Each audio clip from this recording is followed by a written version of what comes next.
Thank you.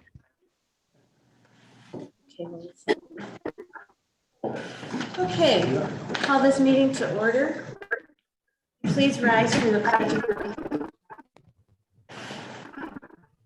of allegiance to the flag Of America, Republic, one nation, under God, indivisible, with liberty and justice for all.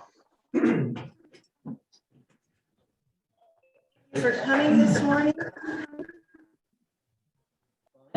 I just one second. I wanted to let everybody know that the meeting is being recorded. As permitted by Illinois law, all open portions of being recorded and will be posted on the association's website. By attending and participating in this meeting, you are consenting to being recorded. Okay. Henry is here now. Yeah. Okay. Rhonda, everybody is here. So, Steve? Yes. Yes. I'd like to make a motion to amend and adjust the agenda and move item 11.2 and 11.4 to be plus 12.7. Okay. Steve has made a motion. Mike has seconded to move agenda items 11.2 and 11.4 to be discussed. I'm sorry, after which one? 12.7. After 12.7. Discussion? Yeah, just for everyone's understanding, 12.7 is a discussion on our agenda today to discuss how we process and approve policy. I'm of the belief that legal commission should review our policies before they come to the board. It's something as a board member I'd like to done in conversation with the current chair of the legal commission. They would like to help us out with that as well. So on their charge, it actually says the legal commission shall review the ACL covenants, restrictions, bylaws, board policies, add rules and regs, and make recommendations. So it's actually in their charge. So all I'm asking is, before we vote on these policies today, I would like to have the discussion on whether they should go first or not. Up around, my kids dress up like Santa when they're decorating. Okay. Anything else about any discussion or questions for Steve? All those in favor, please say aye. Aye. Motion carries. And yes.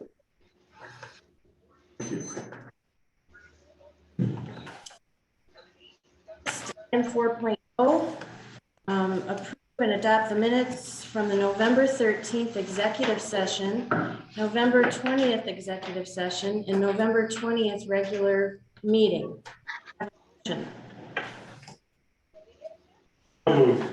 Thank you. Second. A second by Gordy. Questions?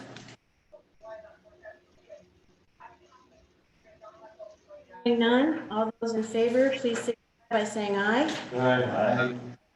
Opposed, nay. Any abstain? Mike is going to abstain. So we have motion carries with 7 ayes. We have 5.0 treasurer's reports.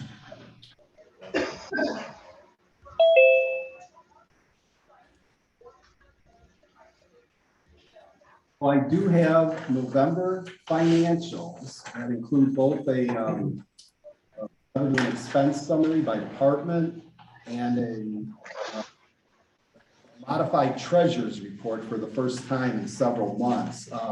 So in the North Star implementation, there's a general ledger module that needs to be incorporated. But before you can actually have the general ledger roll up numbers, you needed everything in the office to be running. So for months, they've been getting the office and all the subsidiary systems working.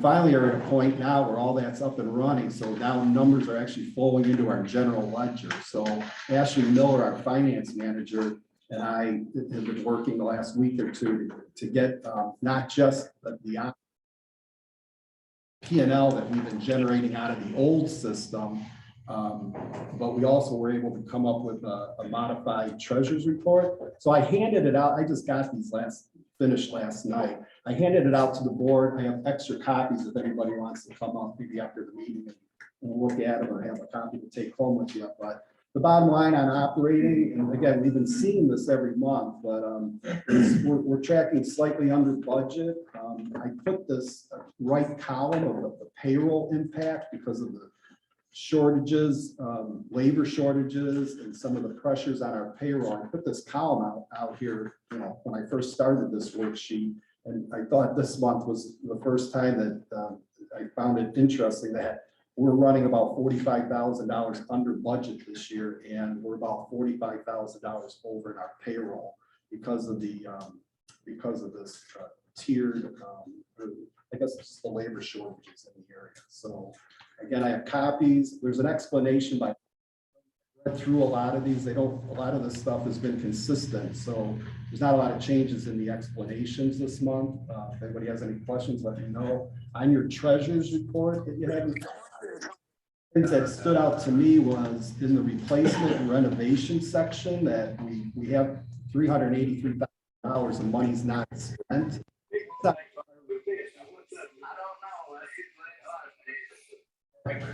You've probably seen like Ventris out here doing the rip wrap.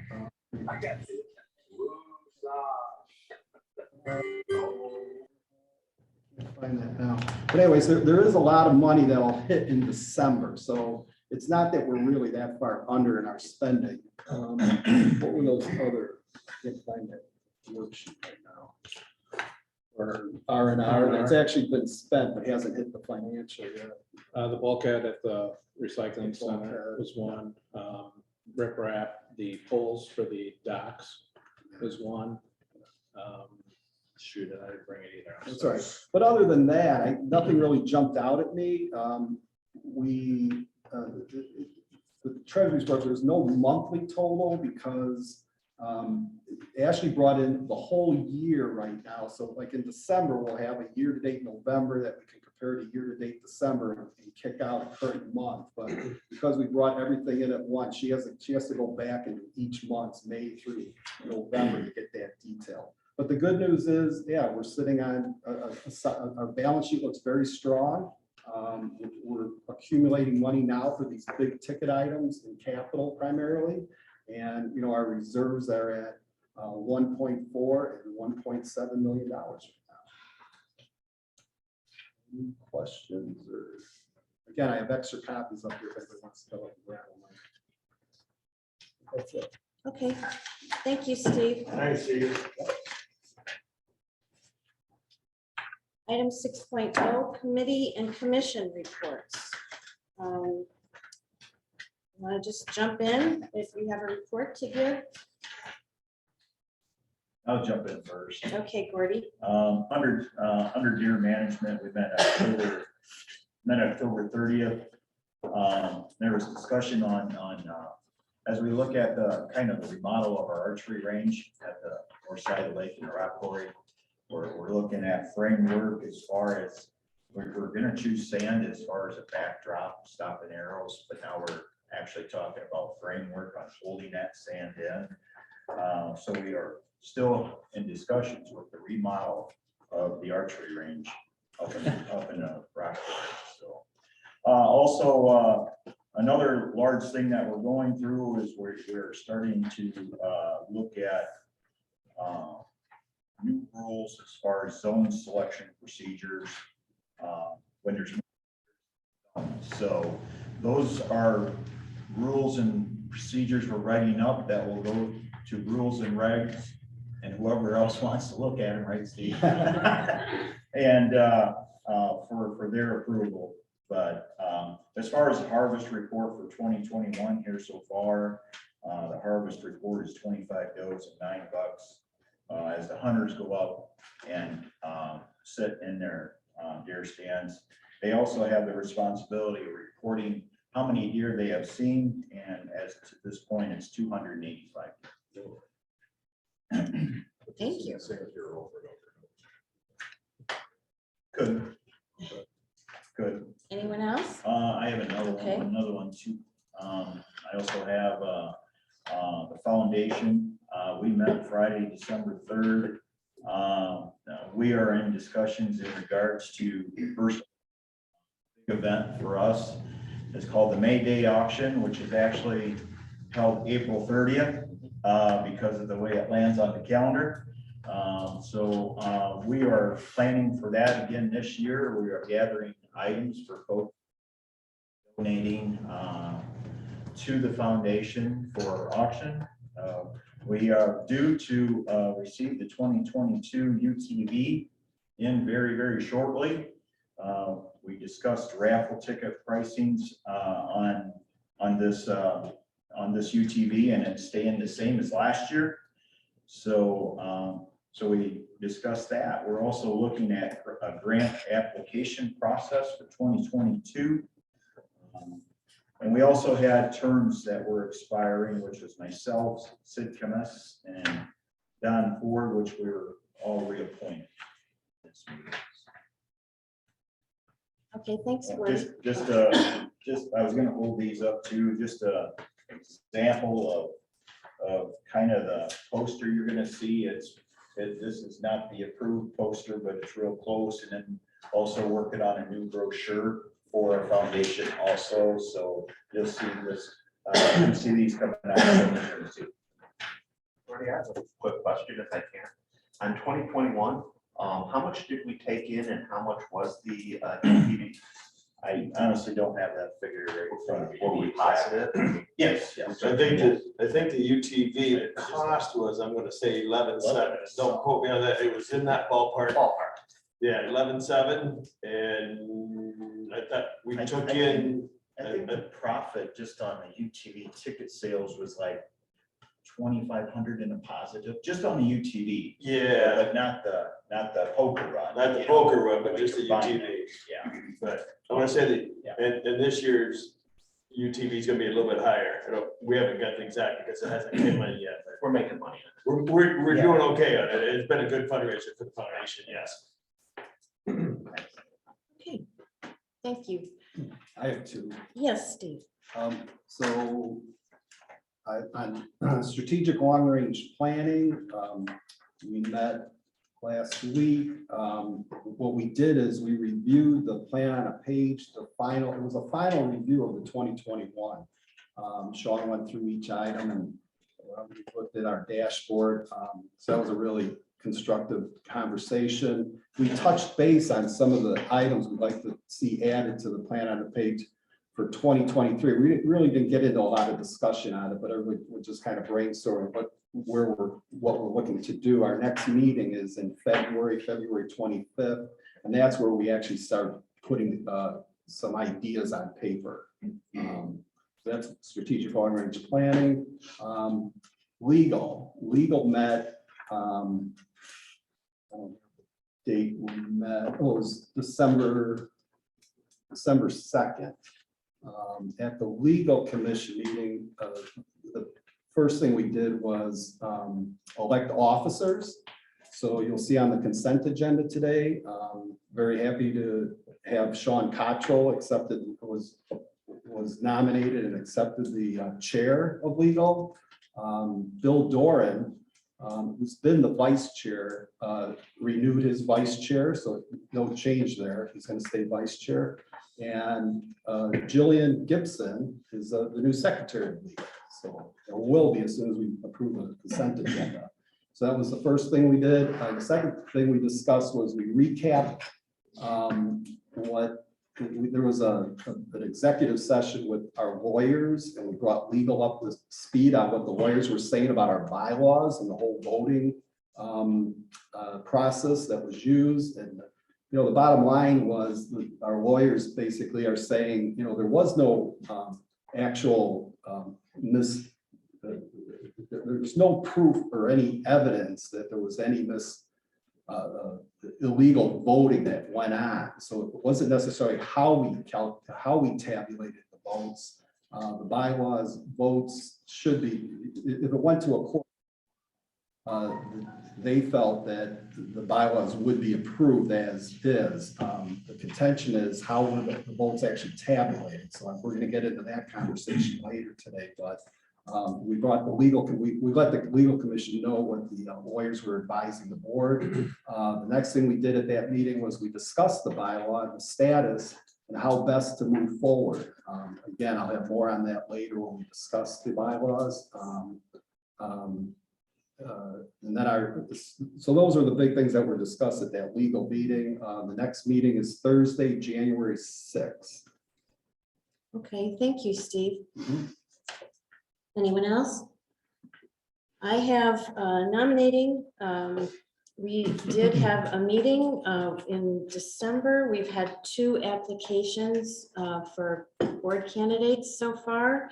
The deadline is January 20th to submit an application to run for the board. AECC, I can give that one too. We met on December 11th and we approved a deck extension, 1, 2, 3 solar arrays, a gazebo and a tree house. We also had some unfinished business, the building and environmental code revisions.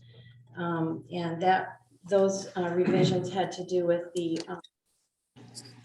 language for the variance for a grounded solar array. So that language, it was approved by the AECC to remove that language. Board policy, Yeah, do you I've got want? 2 that I can go over. Board Okay. policy, 6,000s are on the agenda for today. That'll be a discussion. We did send the 7,000s, which covers property, to legal counsel for review. And then board policy is now reviewing the 8,000 section, which is operations. So they're moving along there. And then rules and regulations did meet in December. We have a second reading for campground on this agenda today, and then first reading for snowmobiles, something they've been working on for, it seems like, years. So that's finally coming here to the board. And then they're done. They've gone through every section of the rules and regs, and they've reviewed all of those, so they're done. We will do a housekeeping after snowmobiles passes. We'll send it to legal counsel for review, and then a look over for that to see if there's anything that needs to with that. So good job to that commission for the work that they've done. Oh, I'm sorry, one other thing, they did get a definition for go-karts, which has been a point of contention for the office with the design and some of these new styles of recreational vehicles coming out. So they defined it, they sent it to Trails, and Trails it seems to like that definition too. So I think we can go forward with that and make that change after the first of the year. What is the definition? I don't have it in front of me. I can send it to you. It has to do with the height. And I don't know the exact terminology off the top of my head, Bob, but it's the ground clearance and your feet out in front of the machine, like you're sitting in the, something, I can't remember exact. Vicky, would you remember that? Skeletal body. Skeletal body, feet out, extended out beyond there, and ground clearance. And, Right. yeah, I don't remember how it was worded, but it was, Guys got, or woman has to be in the seat. yes. Thank you. Yep. I can email that to you, Bob, or whatever. I appreciate it. Yeah. Well, for me, it's been a minor point of contention since 20 years ago. I had one. And then they changed the rule and said you can't have one. So I was called grandfather. And it never made, we're basically just kissing our insurance company's butt. They don't want to come. We had them. I just wanted to know what the new definition was. I've got it here. A small vehicle having lightweight a lightweight body and low ground clearance, wherein the driver operates the vehicle with legs extended to reach the pedals. That is the worst definition I've ever heard. It describes what many go-karts are, but they have a lot of UTVs are the same way. With the legs extended? The motors behind it. All right, well, let me send it to you. And I I'm guess getting shorter by the year.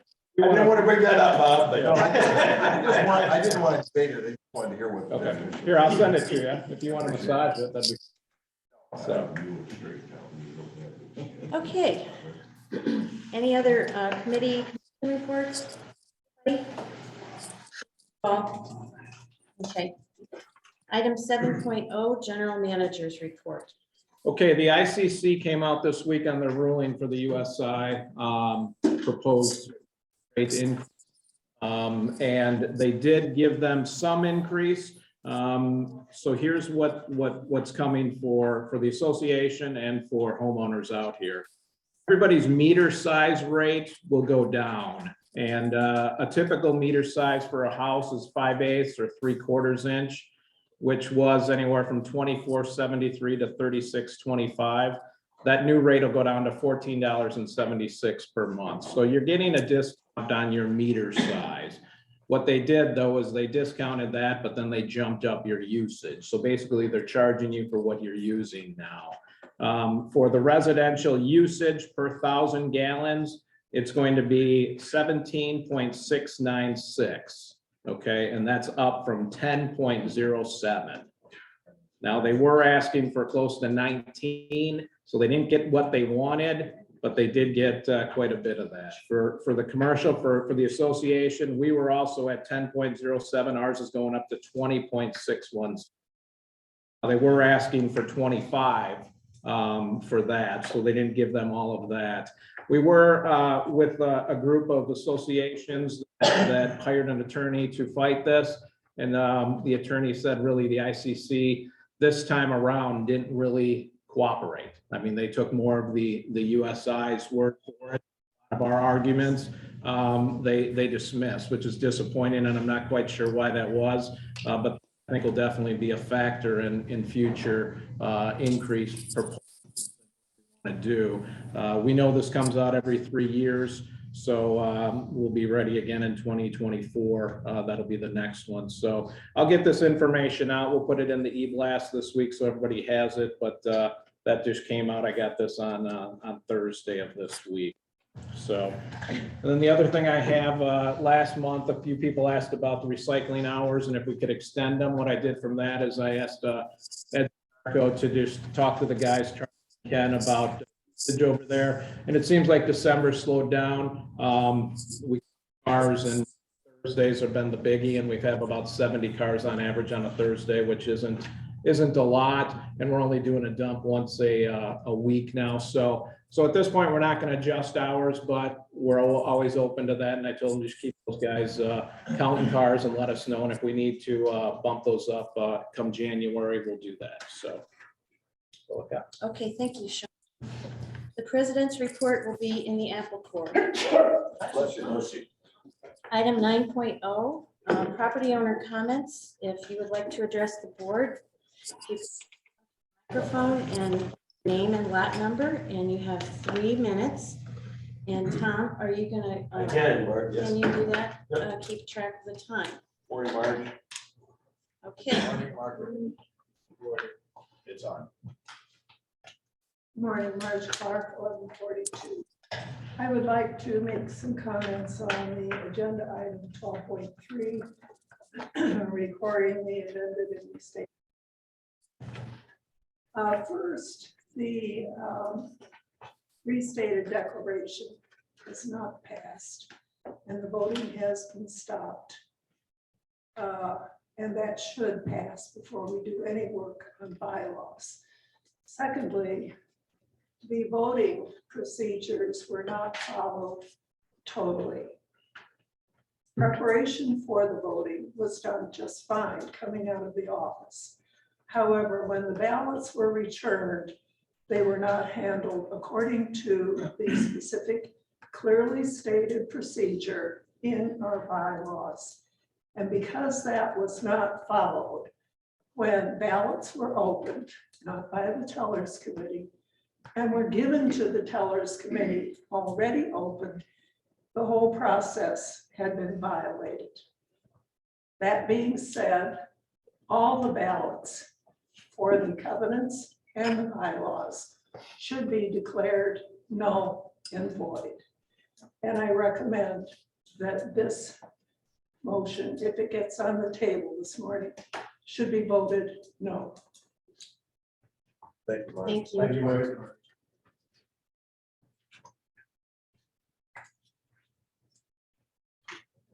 Sorry. Jill Gibson, 95 Springfield Drive. My phone's acting up, Jill. I get extra Okay, time than top. Gotcha. Just to reiterate on Marge's comments, I commented this on legal commission also. Since we decided that the declarations were null and void, and because of the way that it was voting carried out, I don't know if the board approves the bylaws, what that makes the board look like to the property owners, that it's okay to do them incorrectly one time and not another. It kind of sets a precedent for anything else that we try to carry out. Thank you.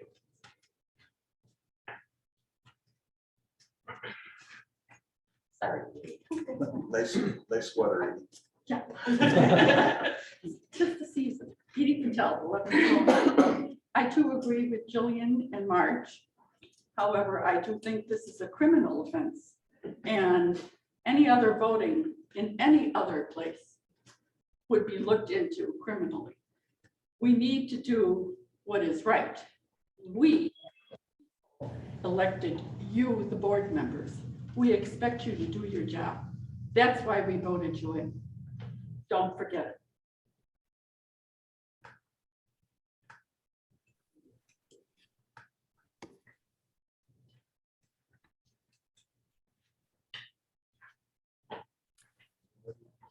This is Al Zapchuk. I'm on Zoom.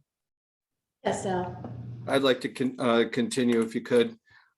This past weekend, with the help of Sean Cottrell, I put a poll out on the ACL webpage.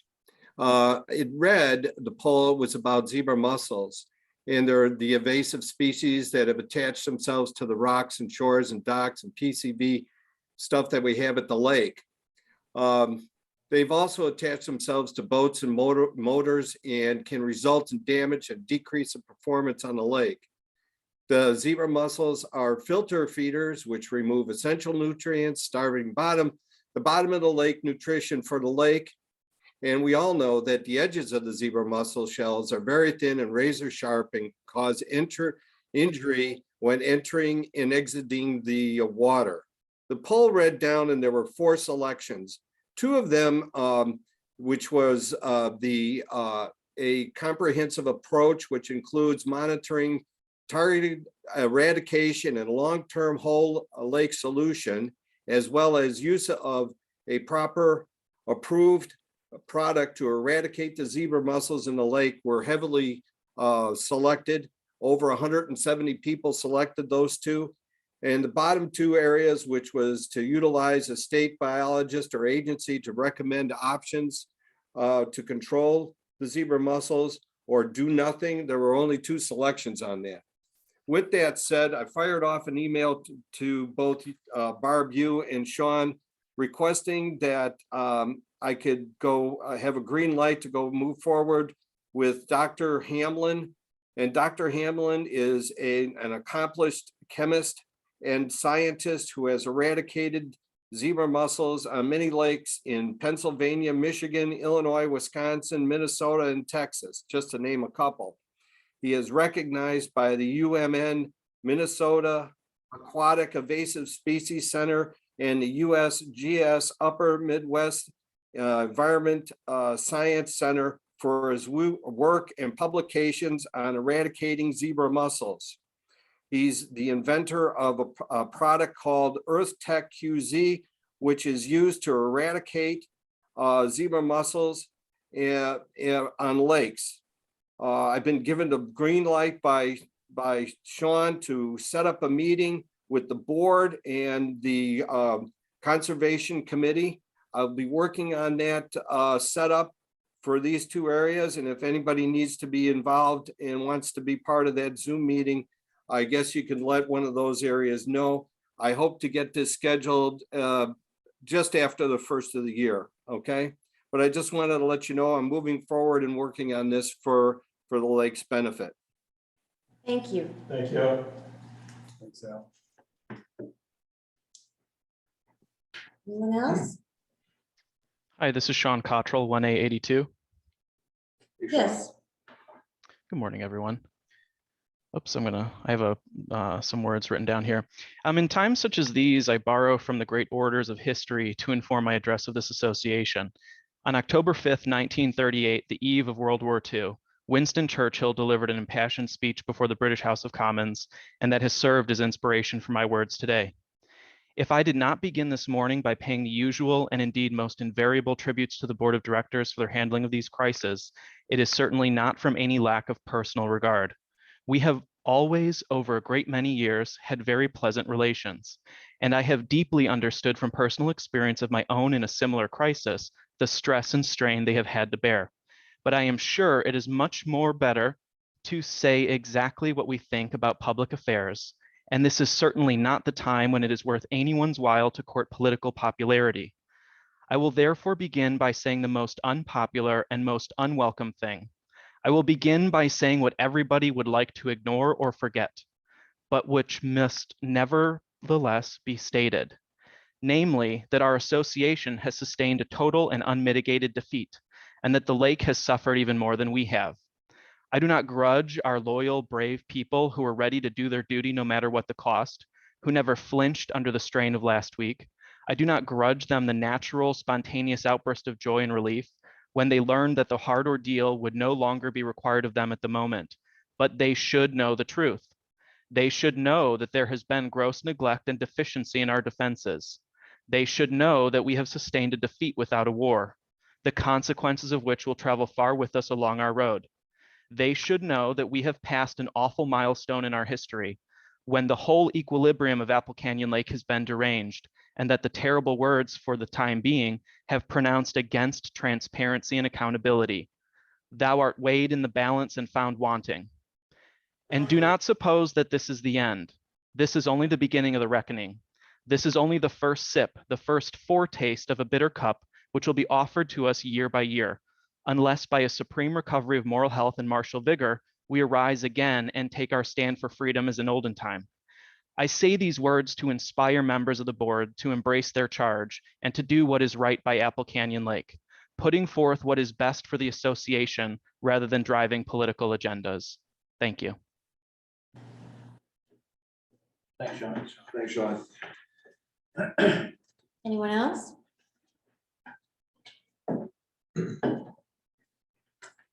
Okay. Chris. Crystal 7A189 Butte. I just want to make comment to the fact that I think we forget how beautiful this place is and how lucky you should feel to be here. Everybody in all committees, all boards, us as members, work hard to keep this place the way it is. And we could have such a tragedy and lose it all.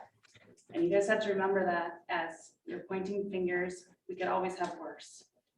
Thank you. Thank you.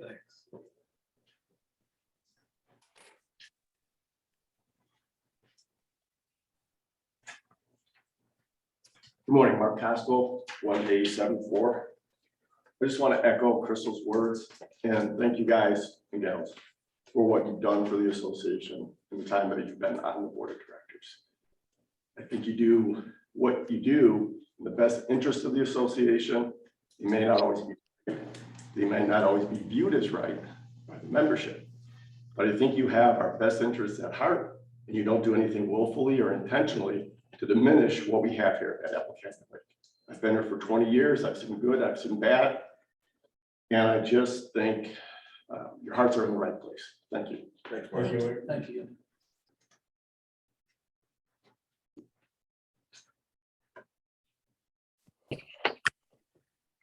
Okay, anyone else?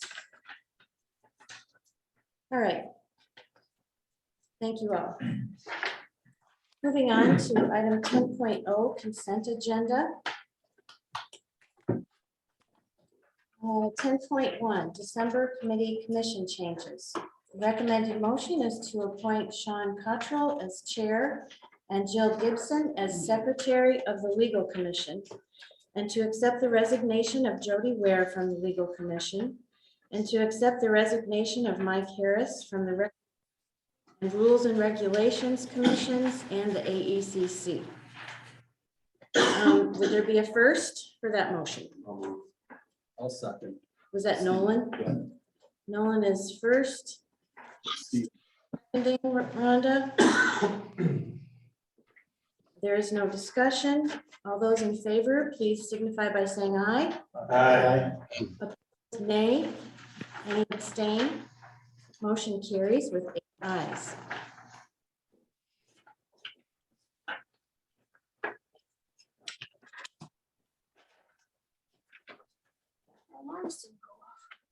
Oh, I didn't know what time you wanted to get up, sorry.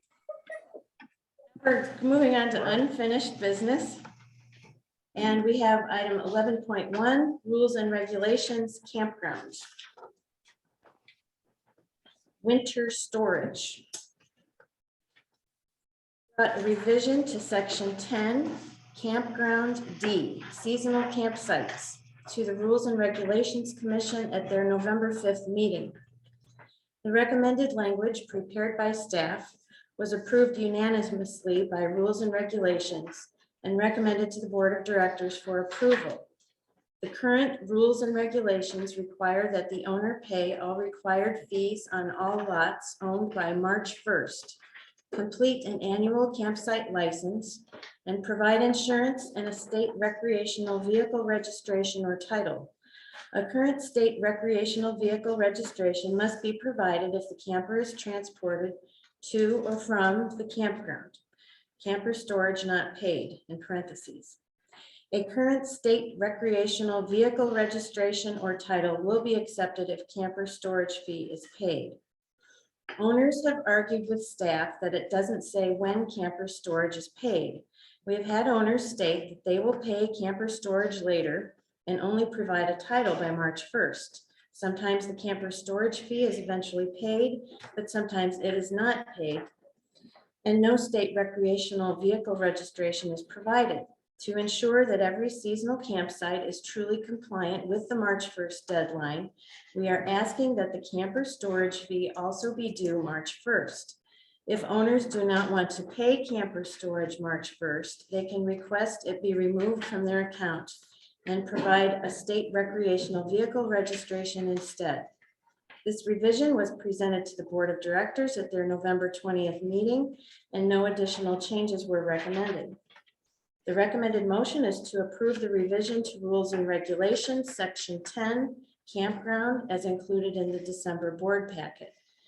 Do I have a first? So moved. Gordy, thank you. A second? I'll second, Barb. Tom, thank you. Discussion.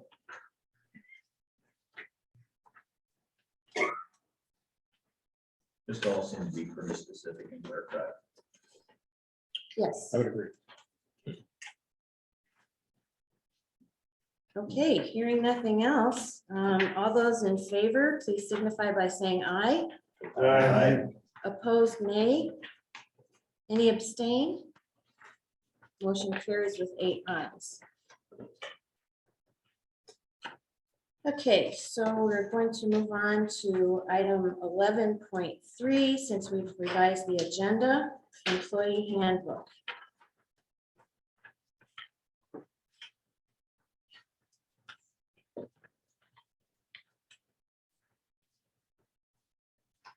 ACL staff, as well as the Employee Handbook Ad Hoc Commission, have reviewed and updated the Employee Handbook.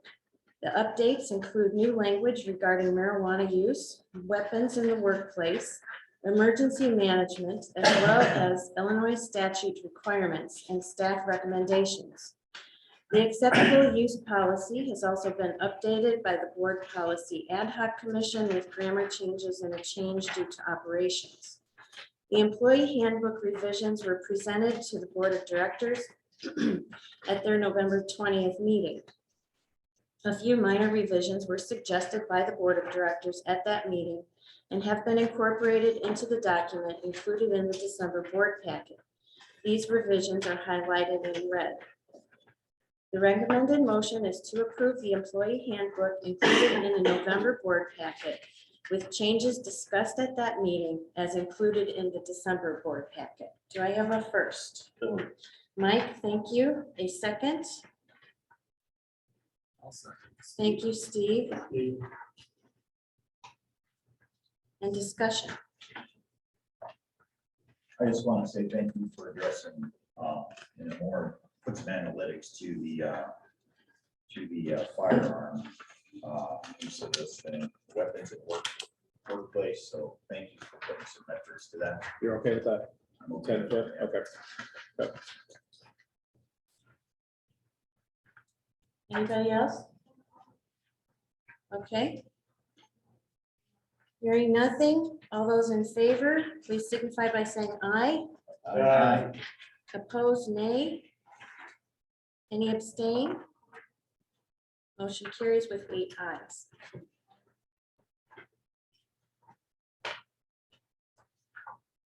Okay, moving on to new business. Item 12.1.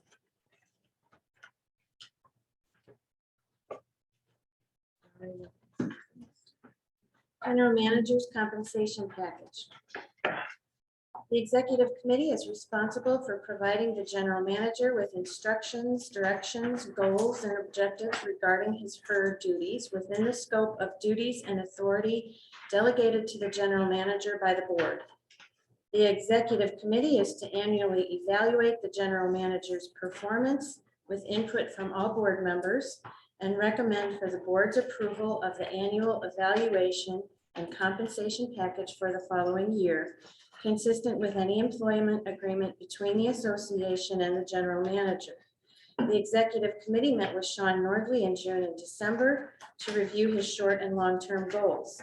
It was determined that Mr. Nordley met his goals and will receive a commensurate bonus. An evaluation has also been conducted on Mr. Nordley's overall performance in his role as General Manager. The performance evaluation is based on Mr. Nordley's job description.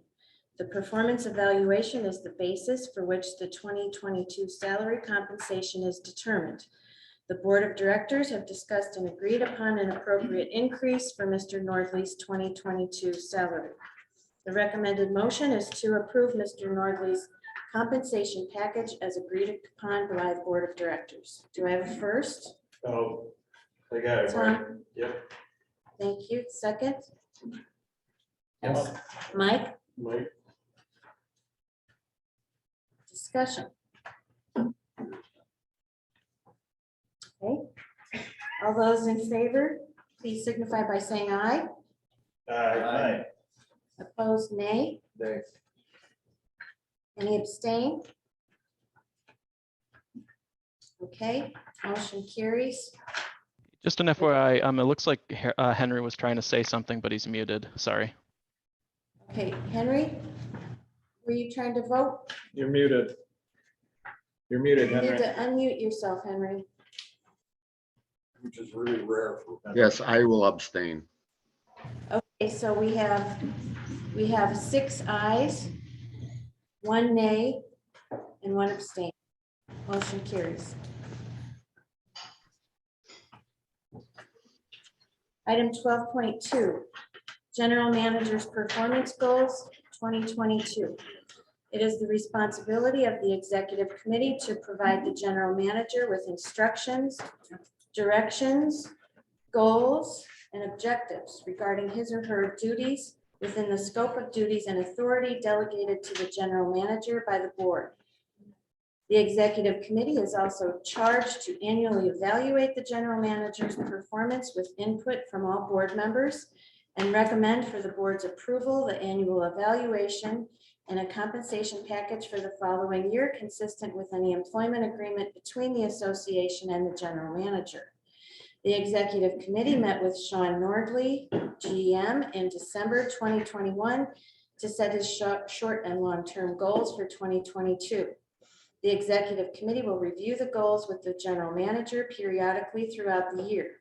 An evaluation will be conducted on Mr. Nordley's overall performance in his role as General Manager and will serve as the basis for which the 2023 salary compensation is determined. The recommended motion is to approve the 2022 job performance goals for Sean Nordley recommended by the executive committee for the general manager. All those in favor? I'm sorry. Do I go first? I'll first. Tom Yeah. I'll second it. Barb. and Gordy. Thank you. Thanks for moving forward. I'm trying to get Nolan to his basketball game. Any discussion?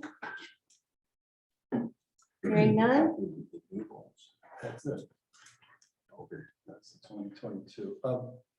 Yeah, just for everyone's knowledge, so I'm treasurer, so I sit on the executive committee because of my position as an officer. So what we do is we meet as all the four of us meet and we discuss areas of and importance. So there's capital projects on here, flood mitigation, dredging. Under R&R, we added this year ways that we can better see what's being requested, like what the need is, so better documentation on R&R we're asking for this year. Under lake management, we have not just zebra mussels, but also all invasive. One is how can we prevent it? Two is how can we educate the membership? And it goes on, but we spend a lot of time doing that. And I think Sean does a great job as general manager. I know that the headlines are the zebra mussels, the boat and whatnot, but there's a lot of things that get done around here that Sean does a really good job on. And I've got inches thick of documentation of things that we accomplished last. Go through it, we say you did good here, yeah, you didn't do so good here, and we review them that way, just like you do when you're at your job. So very confident. I think we did a very fair job, job this year doing that. And again, I think there's a lot. He's kind of like that offensive lineman that until he holds, nobody notices him.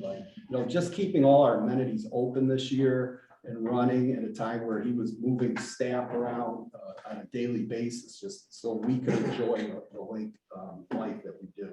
So overall, I think the next year's goals we expanded a little bit, and I think we did a really good job of getting us all moving in the same direction. So.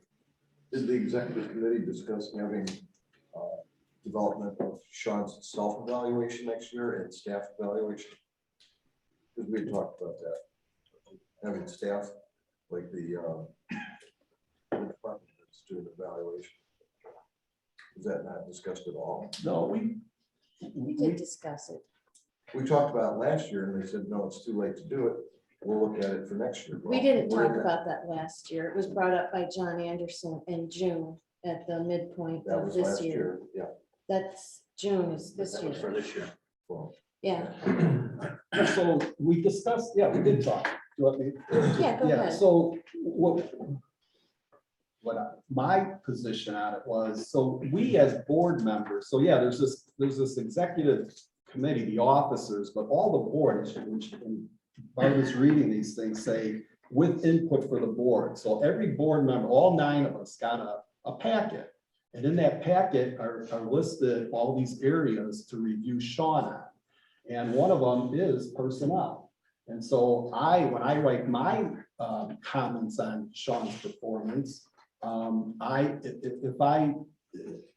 feel like if I notice something like, I think Sean and in the relationship he has, so the person I talk to the most out here is Ashley Miller, because she's the finance manager. So I have a lot of contact with her, quite a bit during budget, but even now I talk to her 2 or 3 times this week. So I make comments about what I see with Sean and Ashley Miller as far as the manager, because I have a venue to do that. As far as, in the business world, that's my background. I don't know if we actually asked a general manager, if I would actually ask all those managers to do a self-evaluation of him, but I feel like we do get input because we get, we kind of all, as on the committee, we kind of look at what all the input we get from everybody, and there is some input on for what you're addressing. But did we formally add that to the goals? No. Did you discuss it? We did it just in the way I said now. We talked about if you have something you feel, like, I guess if you've heard from a manager or something, you have an avenue to put that. I can't remember, you did an evaluation. I think you actually want employees to review Sean, is what you're asking? Yes. Not employees. I want the managers. I don't live up there full time. I would like to get an evaluation. I run a business and I talk to my general manager and my people. Everybody's got to report to somebody. I don't know how Sean does with the managers themselves. I'm not saying the kid that's working behind the counter. I'm saying the managers. How is he doing his everyday performance with them? We hear what Sean wants to tell us. We don't see it because we're not up there full time. That's the point I'm getting at. I would like to get an evaluation of all the managers. I don't even know all the managers. The only manager I know is Terry. That's it. And that's probably my own fault, but I would like to see that be evaluated some way in towards his bonus. Because if he's not working well with the people, maybe that's one of the reasons that we're having a change of people up at the lake all the time. I do think that there are several board members who have good relationships with a lot of the managers and who hear things from the managers and have taken that into account when they completed their evaluation.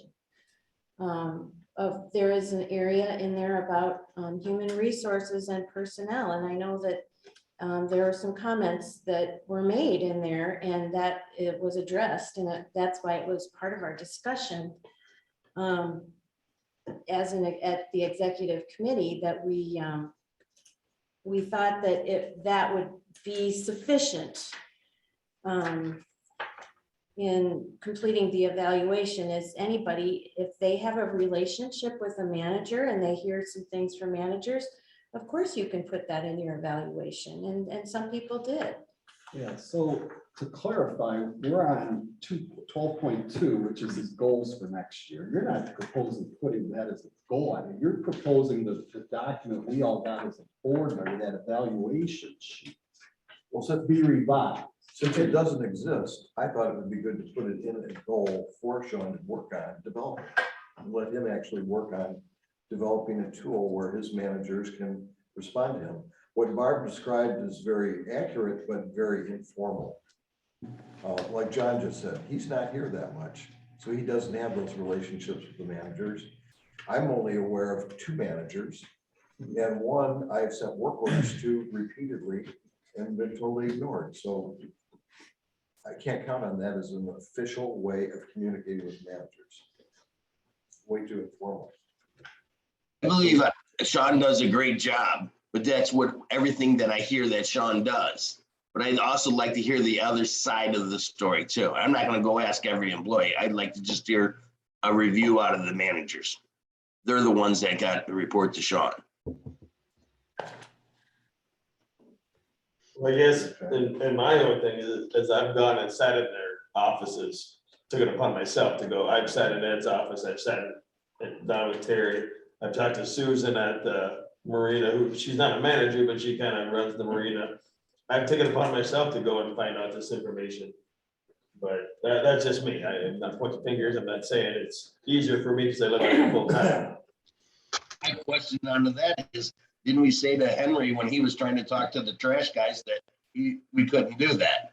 So now you're telling me to go talk to these guys, and I don't want to talk to these guys. So you're contradicting yourself onto that. I can tell them and tell them how to do their job. Two different things. Two different things. I listen to their. As a board member, it's not your job. Well, it's. No, you're not supposed to be talking to those employees. I listen to them.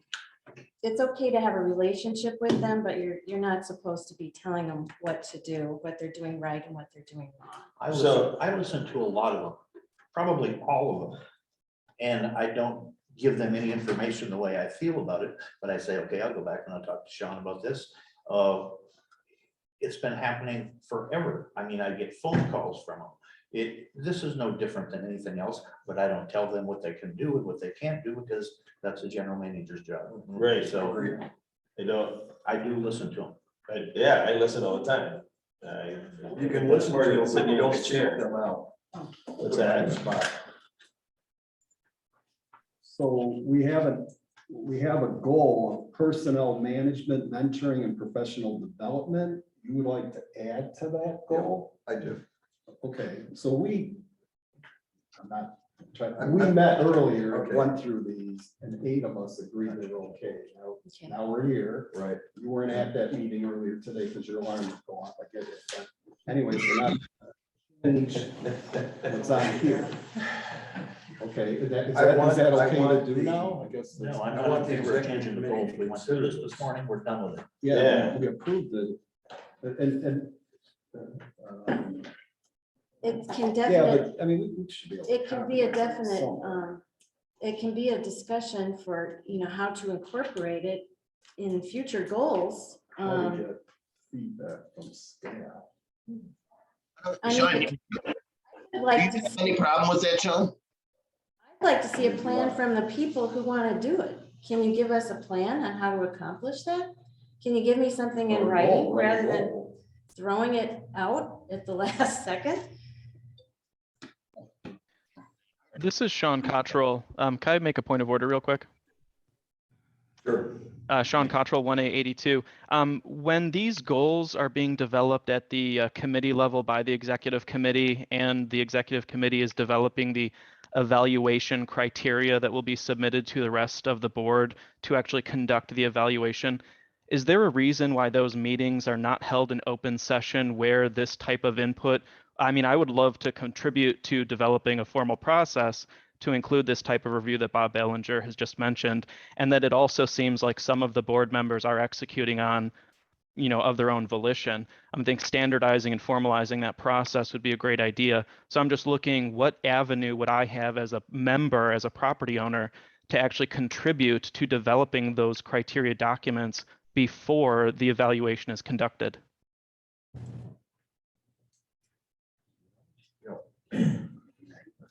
Well, I mean, I would recommend talking to board members. yeah. I'm just wondering why there wouldn't be an open meeting of the executive committee, as it's a standing committee of the association that I could attend and contribute to according to their normal business rules. Excuse me, this is Jody Ware, 12A 134. Evaluating the general manager is the role of a board member. And Sean Cottrell, I would suggest if you want that role, you should run for the board. I'm making a distinction between conducting the evaluation and developing the criteria. I believe that Bob Ballinger's point is, in order to develop a more robust criteria, more input should be garnered during that process. I don't see anything. I mean, if there's only 4 members on that group, they can't call an executive session. So why aren't those meetings noticed and made open to the members? Mark Costco? Is this open to? No, it really isn't. Not supposed to be. be. No, Thank not you. supposed to be. Thank you. Thank you. Yeah. Okay, So, go ahead. no, you go ahead. Do you want to amend this before we vote on it? I'm disappointed that the executive committee didn't discuss that. We I did said a lot of- discuss it. I said a lot of things in my evaluation of Sean, and not one word of it is in here. Not one word. There were issues that I discussed, not one. Bob, word. we're looking at the goals. Not his evaluation. This is not his evaluation. This is But the the goals. things that I wanted done could be made into goals for next year for improvement. Have you looked at the 2022 goal sheet, Bob? We went through and read everybody's, we read yours, we read Corey's, we read everybody's. had Everybody's input discussions. was considered. We read them out loud. Yeah, we sat around, everything got read out loud. It wasn't just passed around and this, we did read everybody, so we spent almost 4 hours here yesterday.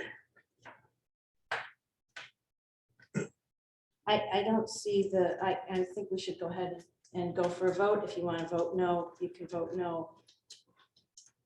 Sounds good to me. Okay. The motion is to approve the 2022 job performance goals for Sean Nordley, recommended by the executive committee for the general manager. Or I'm sorry, who made the motions? Second. Tom, Tom. you gave the first and Gordy seconded the motion. Do you want to do a roll call vote on this? No, I don't think we need to. Okay, all those in favor, please say aye. Aye. Opposed, nay. Nay. Bob is nay. Henry, did you? Any abstain? I'll abstain because I did not have a chance to go over those goals. Yeah, I'm going to too. And also John is going to abstain. Is that correct? Yes. So we have 5 ayes, 1 nay, and 2 abstain. Motion carries.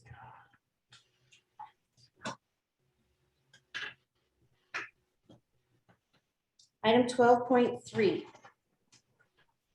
Reporting of the amended and restated bylaws, 2020 version. The proposed amended and restated bylaws, 2020 version, were sent to the voting members for a vote in January 2021. At the special meeting of the voting members held on February 6, 2021, a quorum was reached for the bylaws and the vote was closed. The bylaws were not recorded at the time that they passed. We were waiting for the declaration voting to finish in order to record both documents together. Now that the declaration voting has been stopped, it is time to record the bylaws.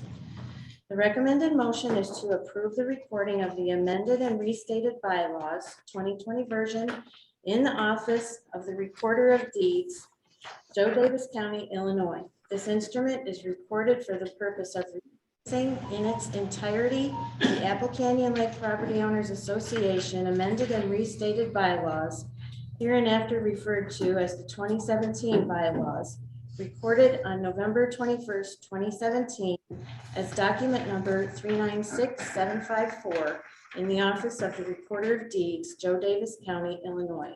Do I have a first? Yes. Mike, thank you. A second. I'll second it. Tom, thank you. Discussion.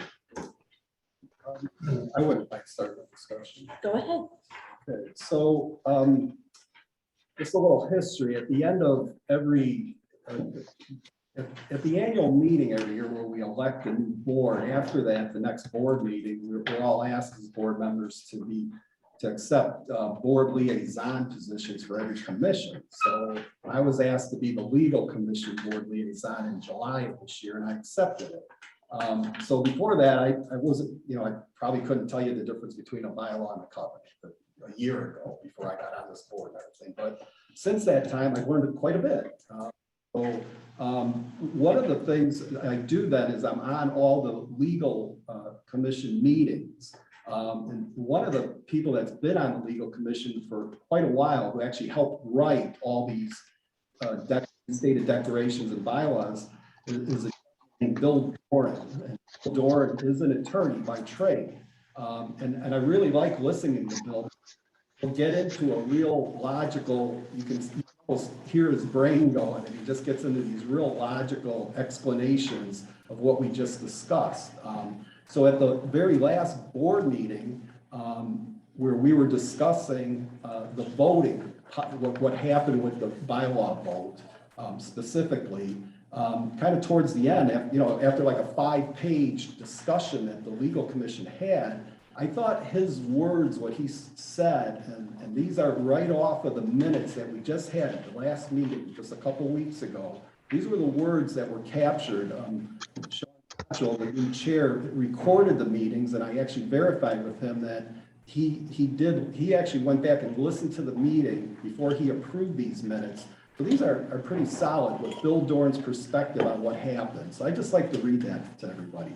He says, the fact that the Teller Commission guidelines were supposed to be utilized to count votes on bylaws and declaration and were not followed was a mistake. Current members, board of director, legal counsel did not have the sense to focus on Teller Commission guidelines needing to be utilized for counting the votes. Focus was on the meetings, publications, awareness campaigns, and engaging members, but a fundamental matter of procedure was not focused on.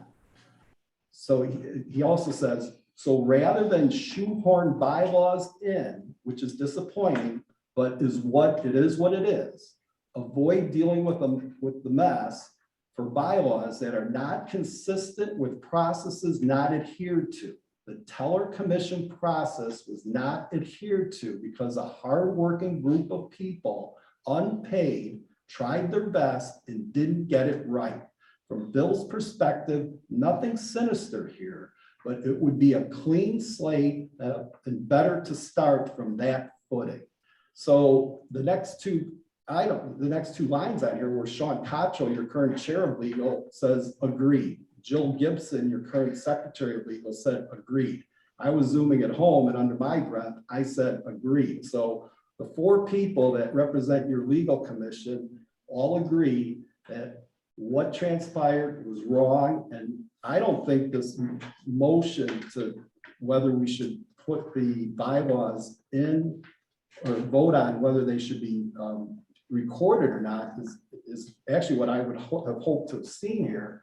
I think we should, as a board today, vote that, as Marge pointed out earlier, the vote was spoiled and we need to null and void it.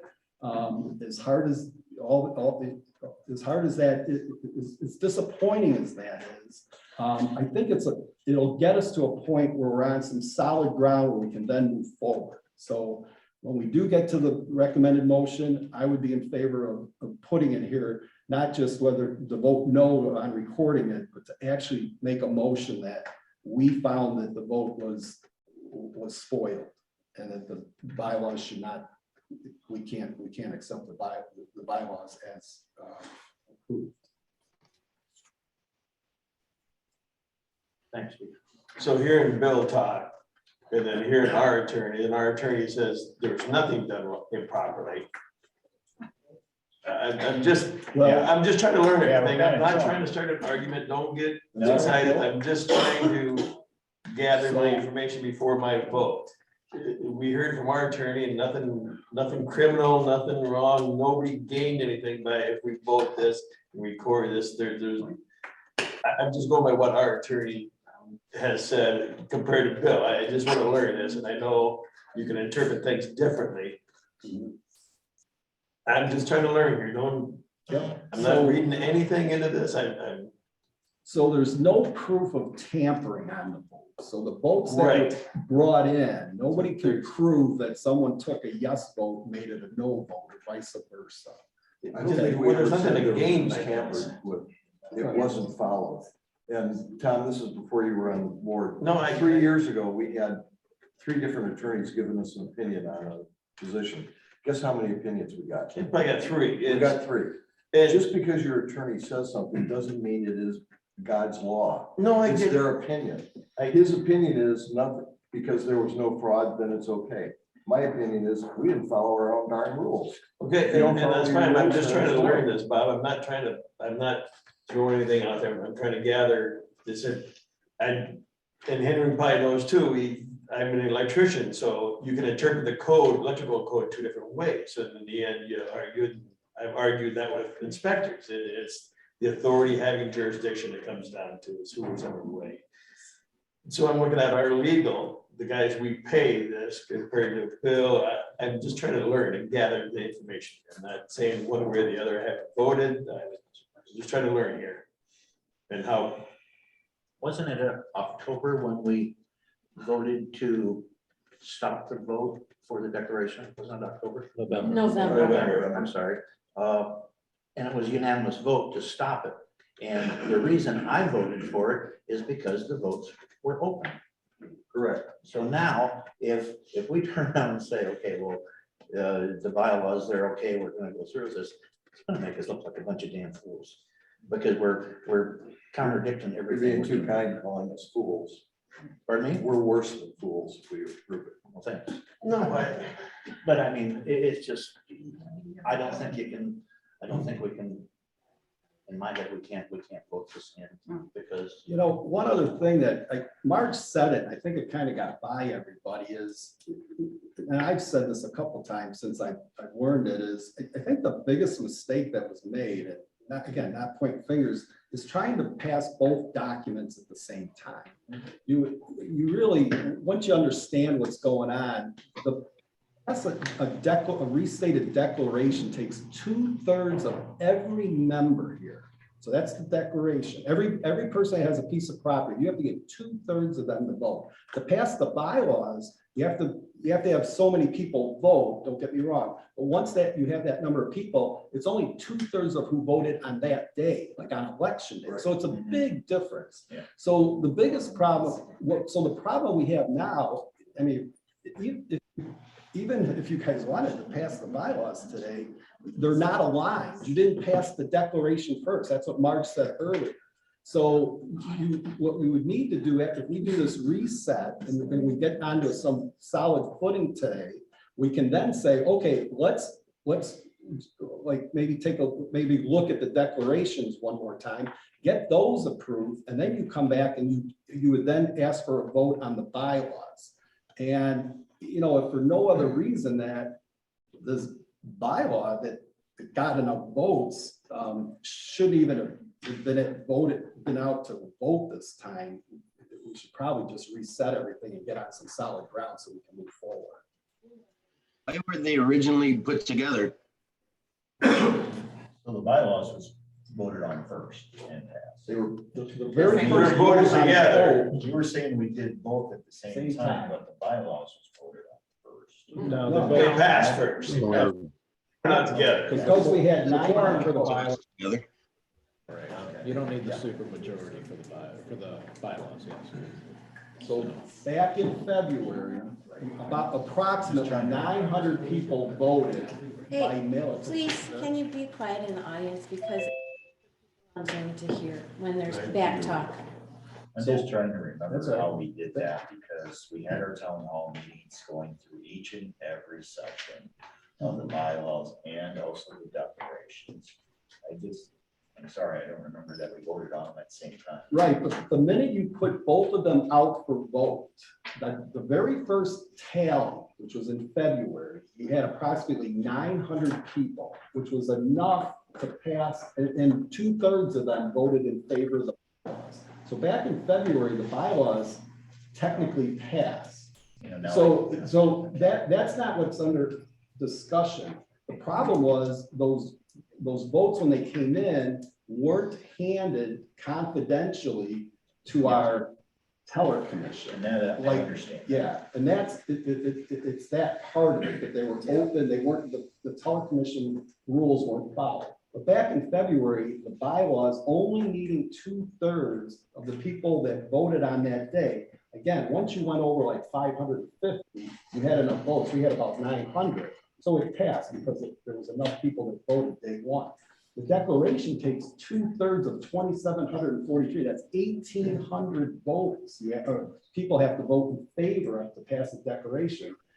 As we learned in the past, that takes years. So you wouldn't want to have, because what are you going to do? I mean, even when we were doing that monthly thing, what are you going to do? These bylaws are just sitting there technically approved. So what you probably want to, what I would propose we do next time is get the declaration out there. Once you get the declaration approved, have your bylaws already written and aligned, ready to go, and then you can just do a one-time thing. You'll probably get enough votes to pass it on its first. As far as alignment, we had everything aligned. But you don't have an approved declaration. Correct. You just killed the vote. Correct. But as far as the alignment of content, they were aligned. And they both passed originally. And they were counted properly. No, just the alignment of the content. I'm Approved. not talking about the vote. They were already aligned, and the biggest adjustment was the a few other topics, which we also had discussion in open meeting. But when I say alignment, it's just the alignment of the language was all aligned. They weren't, that wasn't talking about. This is Sean Cottrell. May I ask for a clarification? This is not an open part of the meeting, Sean. So Do you want me to read the motion again? I would be glad to do that. No, I'm wondering if the analysis that was conducted to support this motion is a true and accurate reflection of the actual events leading to the recommendation to approve the recording of the amended and restated bylaws. It's not open. Sorry. I would ask, is the bylaws in there, are there any conflicts? I've not received that yet. You've not received your No, report. I mean, we met, what, 2.5 weeks ago? And I know Okay. Keith was on vacation for one of those weeks, so. Okay. Didn't Marge Clark send an email to the board identifying those conflicts? Was Excuse again me. where it just. It's not, this is not open. This part of the discussion is not open. Okay. Steve, you were, when you gave your talk at the beginning, you said something about, Making a motion. you want to Instead of amend the recommend- motion? This is just a recommendation. You want to make an amendment to the motion? Make it. Gets a second. Not good. So, yeah, I just basically would like to have the motion be that you say due to the. Speak up. Due to the, say due to the fact that they didn't go through the teller commission as required by our governing documents, that the vote should be rule, the votes were spoiled and are null and void. Thing was answered in an email from Sean to Marge was that it has to be put in the positive and then we can vote it down. Yes. Right. Yeah, it's already in the positives. Yes, and that's why it was explained. Typically. These were spoiled and it's null and void, and then you would. Do you yes. even need that if you just vote it down, it's down? Right. Yeah. Yeah, but if you just vote it down, you still have these bylaws. This is whether you're gonna record them or not. And I say, okay, no, I don't want to record them. Well, still sitting there, no one has come out and said that whole I think bypassing our teller commission was wrong. That's what I'm trying to get. Well, there is a And discussion. now those bylaws could come back in 2 weeks and say, well, they didn't vote them down. I want those bylaws put back into play or whatever. They would still be in play because they passed, according to what they're saying. But what you're deciding is whether that vote was tampered, or spoiled because we didn't follow our own voting But procedures. we're not voting on that, we're voting on just to whether we record it or not. And we sure can't. Make the motion that you want to make, Steve, please, If you want to. if you want. Because Steve, I will say, we do have a discussion. Yeah. Item 12, going to have an open discussion on the Tellers Commission updating their guidelines to accommodate electronic voting.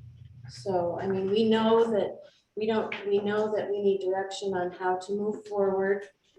The bylaws, I think everybody agrees that this was a mistake, and membership is very unhappy, and we aren't going to record this and move forward with this, but we have to word the motion in such a way that it's a positive, a past practice. So if we vote this down, in 12 points on the Teller Commission and points. Or if you want to make an amended motion, you can. So I'd like to make an amended motion that the bylaw vote that went out to membership in January of 2021, when the ballots were received, they were inappropriately processed. Thus, the vote should be null and void. Second. And I'm still writing down the motion. Ballots We're in were, a whole new just, motion covered here just, for this? just a second. The ballots were inappropriately processed. And give me the rest of it. Deemed null and void.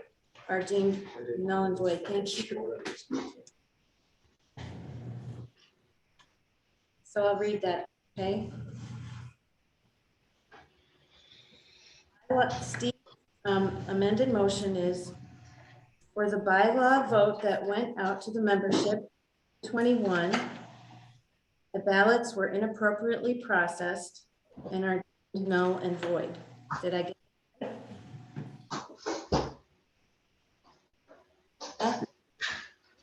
Second by Mike Harris.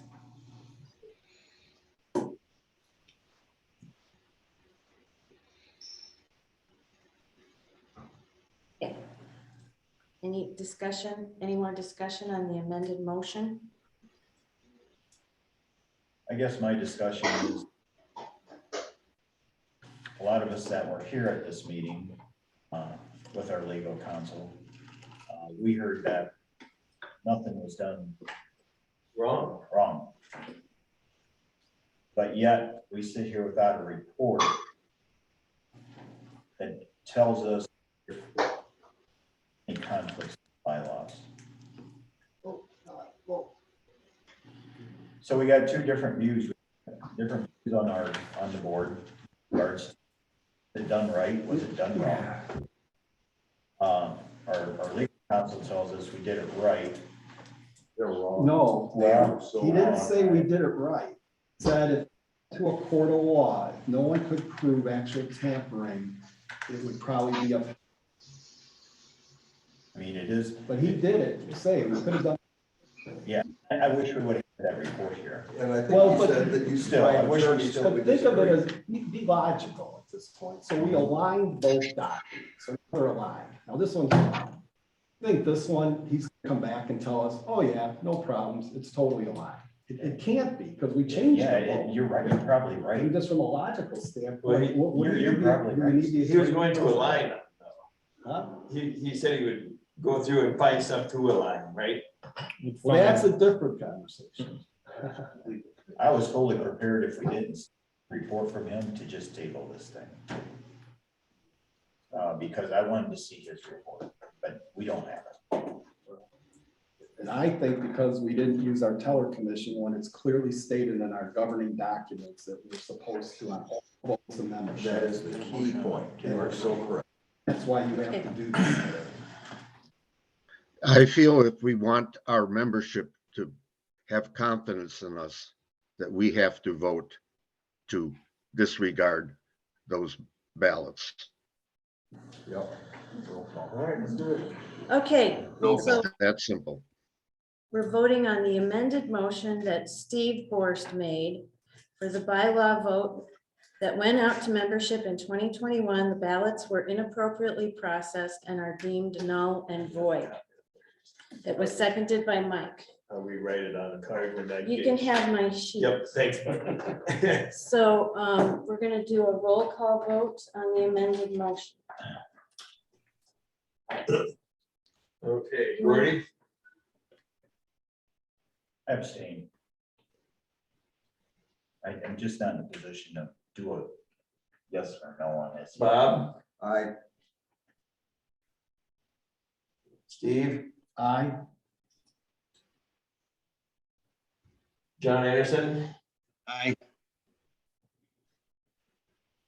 Henry? Aye. Steve Bors?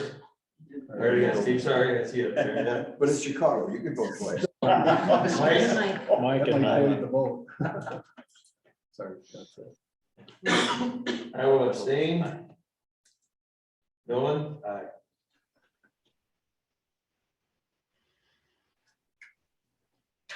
That's 5 ayes, 2 abstains. Oh, I'm sorry, 6. Six ayes. 6. I'm sorry, I didn't write Henry down. I'm trying to write fast. I got you, Henry, though. I think that's my first. 6 ayes. Ever. Mike, too. Okay, so the motion carried. Yes.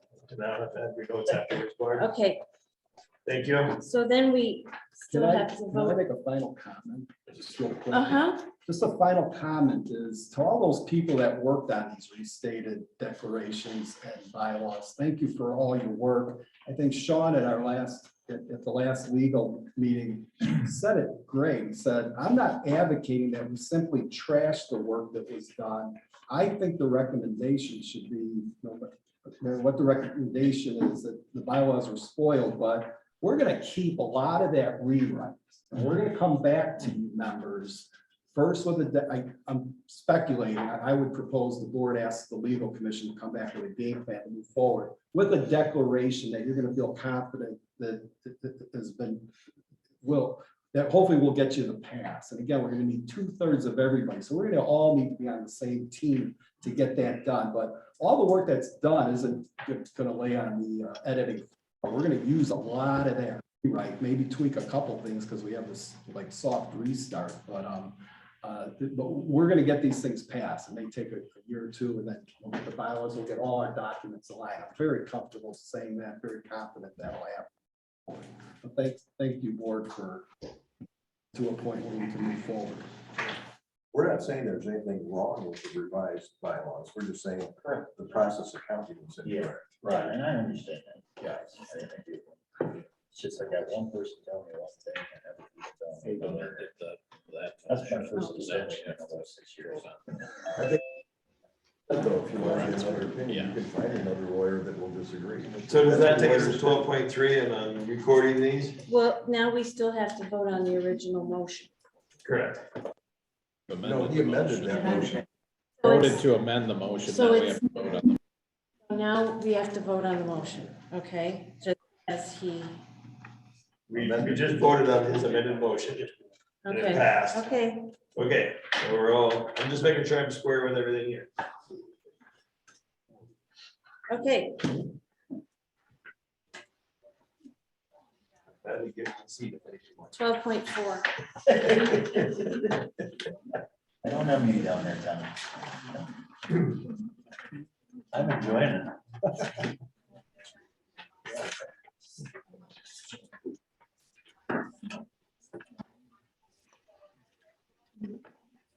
Okay, rules and regulations, snowmobiles, first reading. Staff first brought revisions to section 13, snowmobiles, to the Rules and Regulations Commission. What?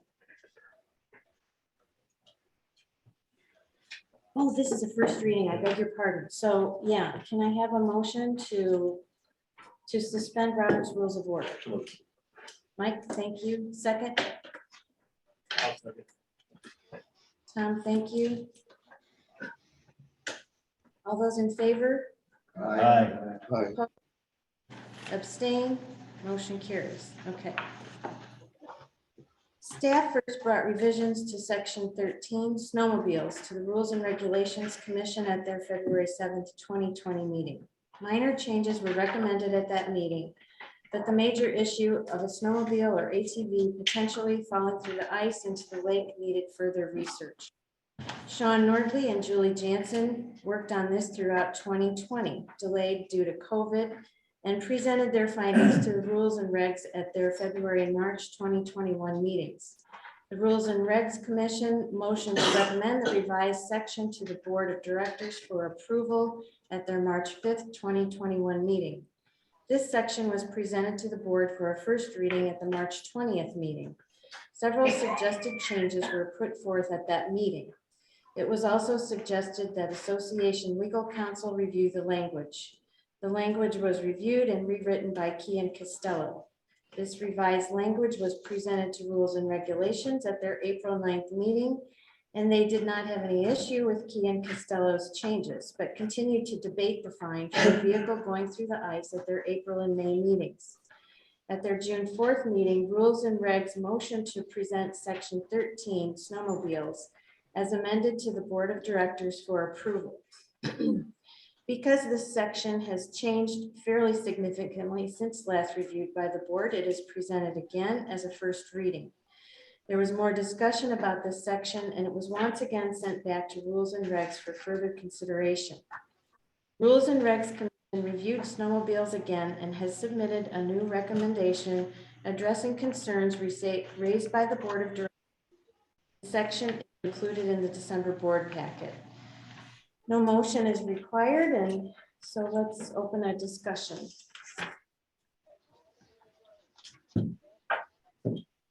All right, so I guess I'll start. This has been kicked around for a long time. And when I came here to the board the first time, it was I guess the issue has been what happens if they break the ice and what are we gonna do? And we need to make sure that they get the vehicle out of the lake as quickly as possible. The problem is we live in an area where it might take some time to get out, and depending on the condition of the ice, you know, if it's spring and you couldn't get somebody out here for a while to get it out, what do we do? So rules and regs went through back and forth with this, and now we kind of have this. So if you do break through the ice, there is the initial, and they get another, and then a time frame to get that out. Okay, so we finally got what we hope is the answer on this.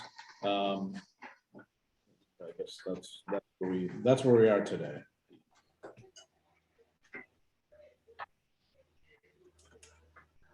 So in the preamble, talks about whether they can be on the roadway. Non-property owners can only be allowed a pro shop. How does a non-property owner get to the pro shop without violating the rules or the state? There's a trail that comes in right on Lake Road. That's our trail, or no? No. It's not our trail. No. Okay, and where does that trail go to? It comes in on Lake Road 3. Which is a road. Right. And according to the state law, you can't do. They come through the field. They come through the field. But they have to cross the road. They got a You can cross. snowmobile trail. Now, if you drive to the bottom of the page, it says state law says you can't cross the road. You can cross it at night, can't you? Yeah, all the snowmobile trails cross at a 90-degree angle everywhere. That's not what the state law says. State law. State law does allow operation along the road, crossing the road. Okay, I see it now. That closest to a 90 as possible, correct? Something like that? Okay, I see it now. My mistake.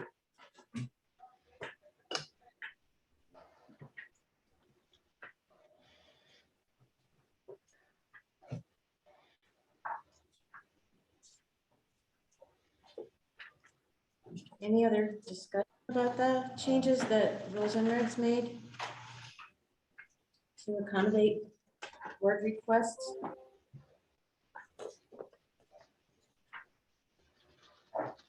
It is a little hard to read, isn't it? Were you deleted everything on 2? Is that recommended? That's all should be deleted too, right? Yeah, that Yeah.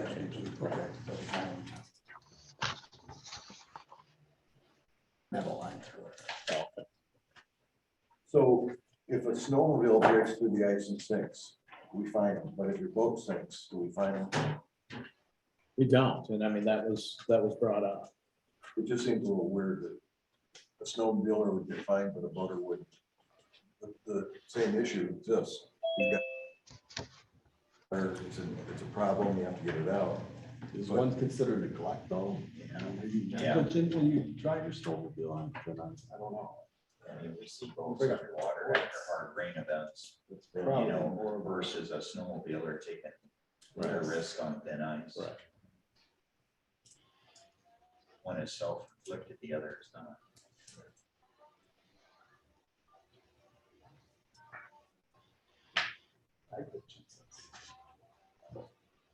You guys have to, Speak up a little bit. you have to speak up Oh, sorry. when you're with this discussion so that Rhonda can hear you.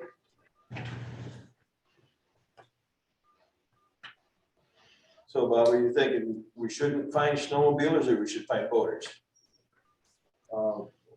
I don't think anybody intentionally sinks their boat or sinks their snowmobile. No, I get that.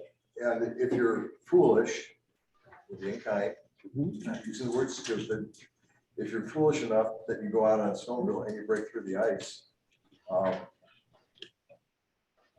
don't think we should be fining them. They just lost a $2,000 vehicle. Yeah, probably a lot more than that anymore, it's like 10 grand.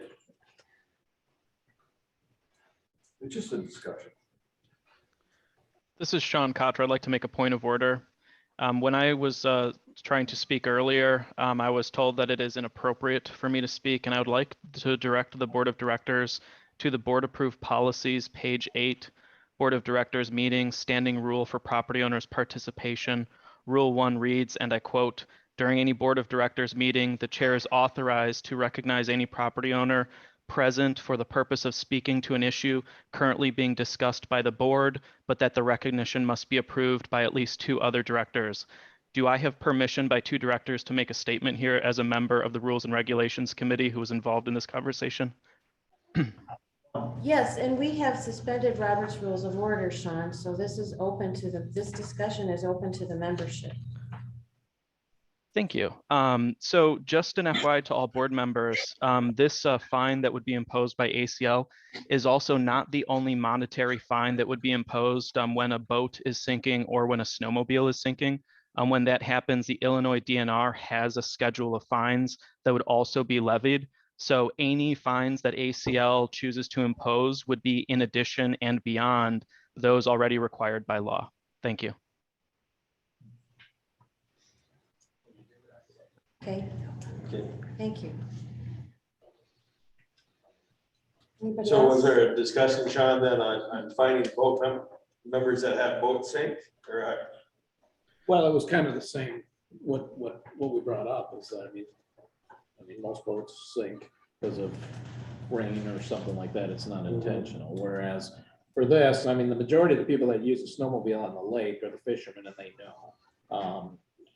You know, this is, I mean, if somebody's out there driving crazy or, you know, something like that, it shouldn't be doing it. But no, I mean, it didn't really go much further. Okay, for I was boats just that curious. We need to go that route, but it was brought up. What is the fine for snowmobile going through? I know you told us. It's down below, it's $500. Well, that's what we established. Well, it's gonna depend on, I mean, DNR is gonna be involved, EPA is gonna be involved. There's not like a set. Oh, it's not like it's not, if you go through the ice, it's this amount, so. You have snowmobiles in the water? Sorry? Have snowmobiles crash through there? We haven't in my time, 6 years, but well, there has been, yes.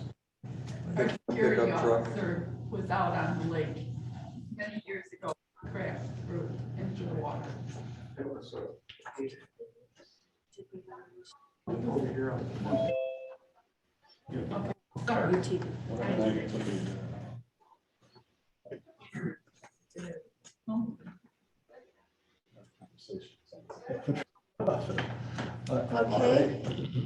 Somebody with a question? Oh, any question, Mark? Just curious, during those discussions, was it, I mean, did you consider that one as basically a surface vehicle and the other one's intended for operations on water?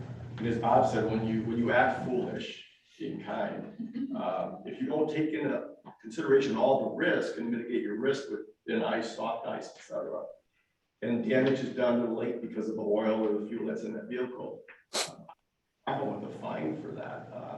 The boat sinking because of rain is an act of God, basically.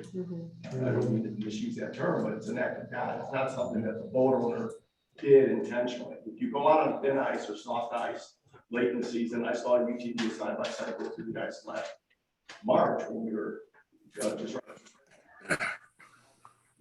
they got it out. I just see a difference there. The foolish behavior, negligent, reckless behavior, there's a lot of laws and regulations that cover that type of action. So I don't see a problem with in the membership, there being a fine for your foolish behavior. Okay. You like the $500? Well, I'm just curious. No, it might be twice before they waste $500. And they discussed, you know, also the chance of, or the possibility of prohibiting them, snowmobiles to be on the lake, but they figured that that's not something we want to do. But you have ATVs that go on the lake during the winter. And that's correct, yeah, right. So if they get a fine? They would fall under this. Yeah. Yeah. So it's written if a snowmobile or UTV /ATV. So So it does. Mhm. Covers all. And see, that would be a side by side also, right? Not Yes. that it's a single Yes. seater with a Right. angle. It covers. And Mark, you actually had one vote sink because. Steve, quit.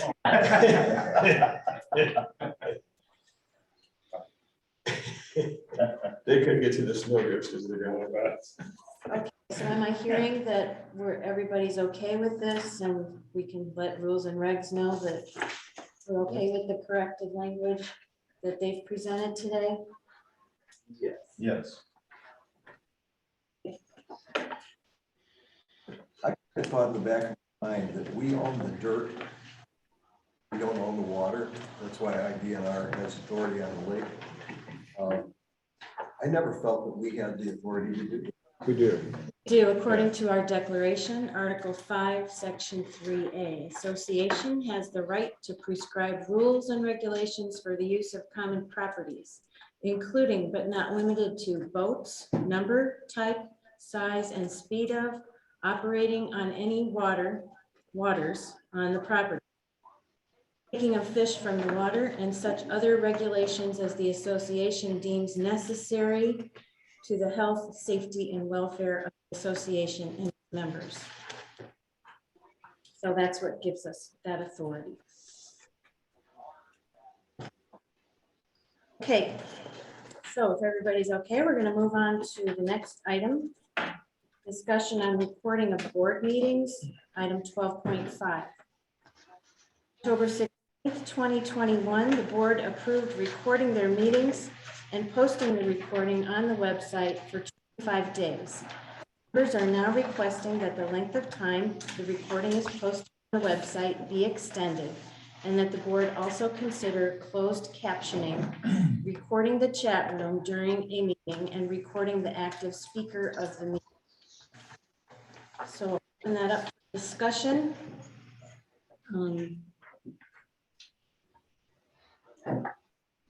Robert's rules are still set aside from the previous motion? Yes. Yeah. Yes. I have a comment. Yes. So just the 25 days, just the time between the board meetings makes it harder to go back and discuss the time before because it's already gone. So if no other reason, just to make it longer so you can go back to the last meeting or so you're not having the same discussion and talk 3 times because someone didn't make a meeting. You know, I come back and so then you're kind of lost. You can't look back and catch up where you were. We discussed Yes. different numbers when we were We did discuss setting different this. numbers.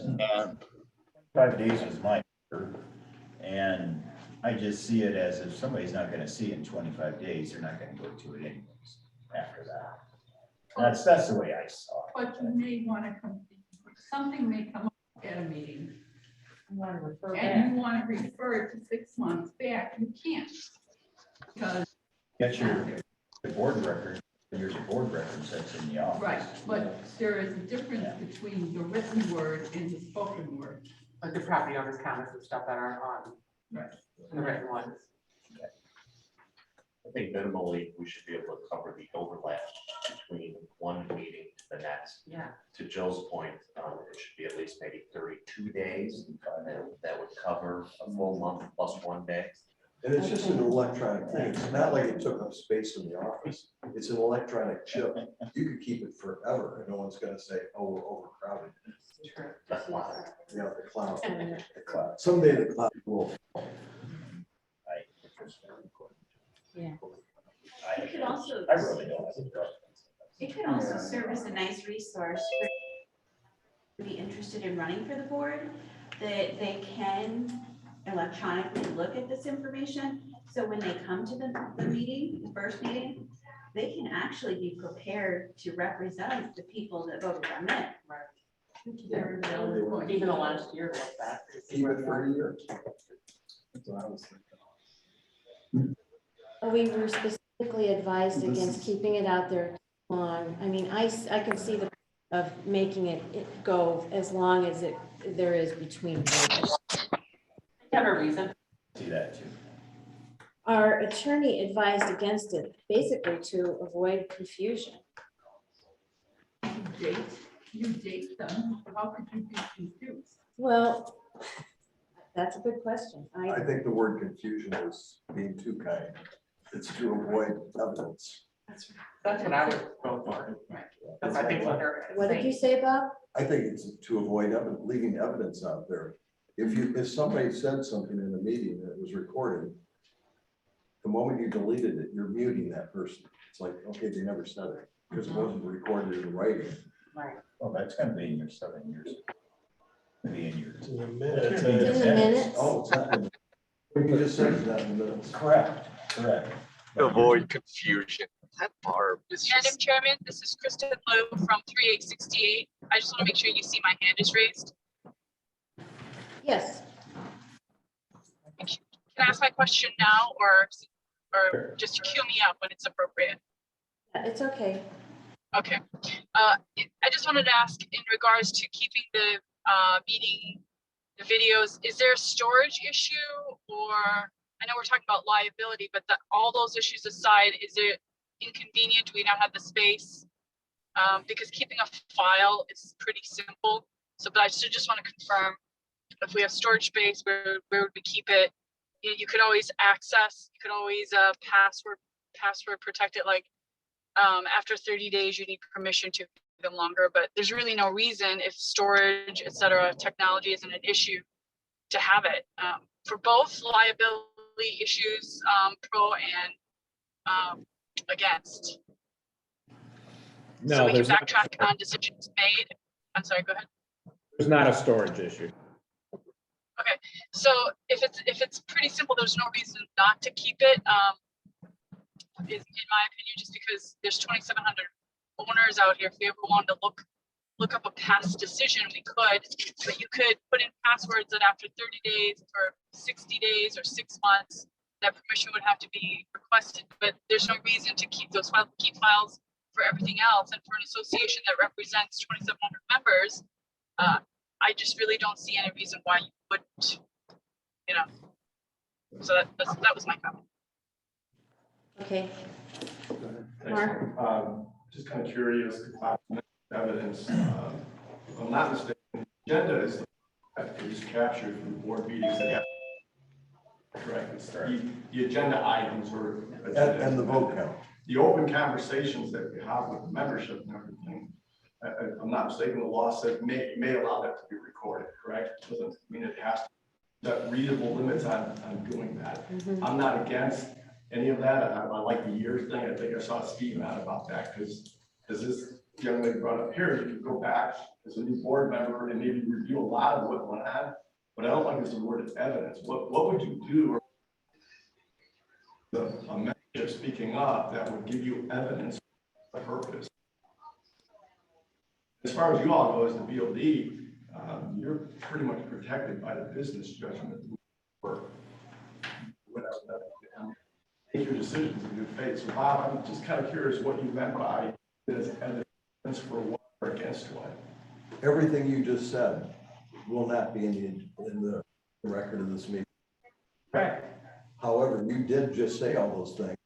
If you can record this and keep it for a year, you can say a year from now, hey, I spoke against that issue back in December of 2021. It's evidence of what you stood up for. My vote would represent that. And You don't again, if I'm not mistaken, I vote can on it. request to go see the votes on any matter that we vote here. But you don't vote. But we do capture discussion. If you look at your minutes from the previous meeting, when we have an open discussion, we do put Right. the If it's open, discussion but the property owners are not on the board. The property owners we comments. do put the discussion and what people are saying in the minutes. So it is there. The property owners comments? No. I'm not talking about property owner comments. I'm talking But about that's what I'm open. saying. Those are No, not. that's not what I'm talking Done. about. I'm talking about open discussions. For example, last month, adoption of the 2022 R&R But the budget. question is, where's the property owners comments? That's not discussing right now.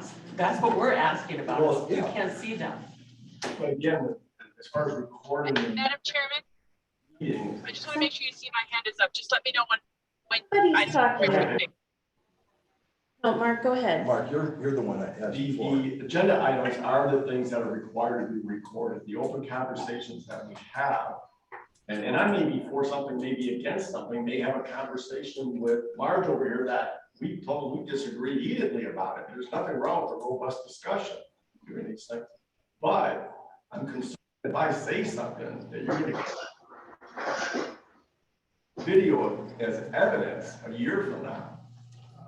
We're gonna have even robust discussions on March, but I just got a little concerned. I'm not sure I'm the only one. I think there's probably more people out there that would have concern about recordings combined with the word criminal. I've never done a criminal. I've never been charged with a crime in my entire life. I'd like to keep it that way.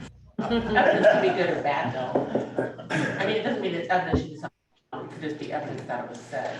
Correct. Clarity of language still, thank you. Right, that's So what- to clarify that, evidence of something that we supported or didn't support may be one thing. Yeah. Evidence of a wrongdoing I'm entirely against. Yeah, I go more with Jill's definition than what you described. It's not evidence of And guilt, just be more clear about it. evidence of what actually took place. Yes. I think the board needs to decide what's the point of recording. And when we made this motion the first time, it was because wanted owners that were not available on this Saturday to be able to watch the video of board meetings. Now, if it's going to change and now we're recording them for reference for future board changes than we originally thought. It increases transparency. And I'm not saying that that's wrong, but in the original discussion, when we started this, 2 months ago, that was why we want, that's the start of it. That's exactly right, John. And said they wanted more days. Well, what Sean is saying is they're doing it as being modified because ownership wants it. There's nothing wrong with that. So we We can want always more change our days. position or our view as we learn about those, as we move forward. I mean, if we I think follow- that's what Sean was just saying. If we followed Sika, we say, we got a 7-year archive, you can look at it anytime, but we're not. We're saying, okay, let's record it for a certain number of days, whatever that number is gonna be. And I believe Sika does say you may allow it, doesn't say you have to allow it. It's the VOD whether you allow it and set reasonable rules for doing it. But I appreciate that you do it because I do see a benefit to being able to go back and redo that. Can I say? That's why the property owners come.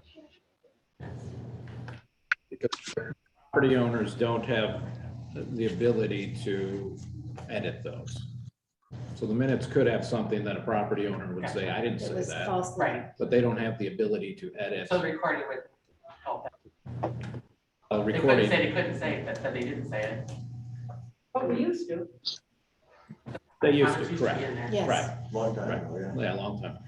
So, That's good. I hope that you do send those minutes out to amongst yourselves to approve before they're finally done. And so if you had any comments or corrections, we would Right. have the opportunity to do that. Right. Which is standard practice at any DOT meeting. Right.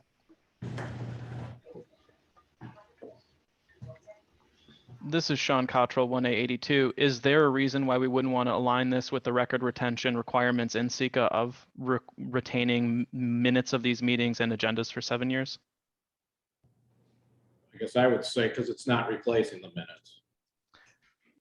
I'm not suggesting that we stop capturing minutes. What I'm saying is along with retaining the minutes and the meeting agendas for 7 years, would it also make sense just to record or to retain the recordings as well for 7 years?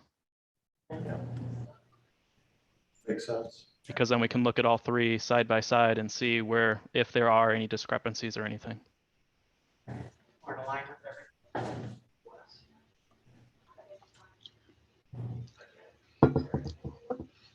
Deborah McNamee, 13A 133. Penny's comments, I agree with her comments on why it would be helpful for people to understand. I have young nieces and nephews who are going to be, and my children will be inheriting houses and things, and I want them to get involved and know what's going on. And I think it's an important source. And I think Bob stated this, that it increases transparency. And that's what I'm looking for. That's why I'm here today. I want transparency. Thank you. Anyone against transparency, raise your hand.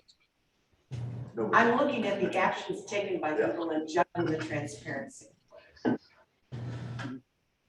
Chairman, Transparent. Okay. I'm gonna finish this meeting on Zoom. Okay, thanks, Nolan. Thanks, Noel. So, I know. I got you right here. Yes, Kristen, you had something else you wanted to say? yeah, hi. Kristen from 360 generally. Yeah, I really like those last couple of comments. Yes, it is transparency, but I think, you know, when you see the meetings and when you participate, like we're able to do through Zoom, you see the context of these discussions and you can see how it's talked about, and it just takes it out of, it just gives more facts. It just takes it out of rumor, and then we can backtrack decisions. There's a couple of, you know, purchases that were made in the past that my husband and I just don't understand. And we'd love to, you know, had we been able to go through the videos, we could have seen how these decisions were made. We actually went through and read all the board meeting notes, and there was actually no mention of the purchase of the farmland. That's just an example. I don't mean to cause any trouble by bringing that up, but you miss a lot when you don't see the interactions of discussions and how things are debated. I know there might be some fear from the board members, and there really shouldn't be, you know, getting into trouble or getting caught. I just want to remind the board members that they represent the population, large population, and you know, this is information. It puts you out on public, and we should be able to access it, not to get you guys in trouble, but just to sort of understand how decisions were made, the context, seeing the context of how decisions are, just kind of alleviates all fear and fears, I guess. That was it. Thank you. This is Wayne Schisler, 414. Just to follow up on Kristen's comment a bit.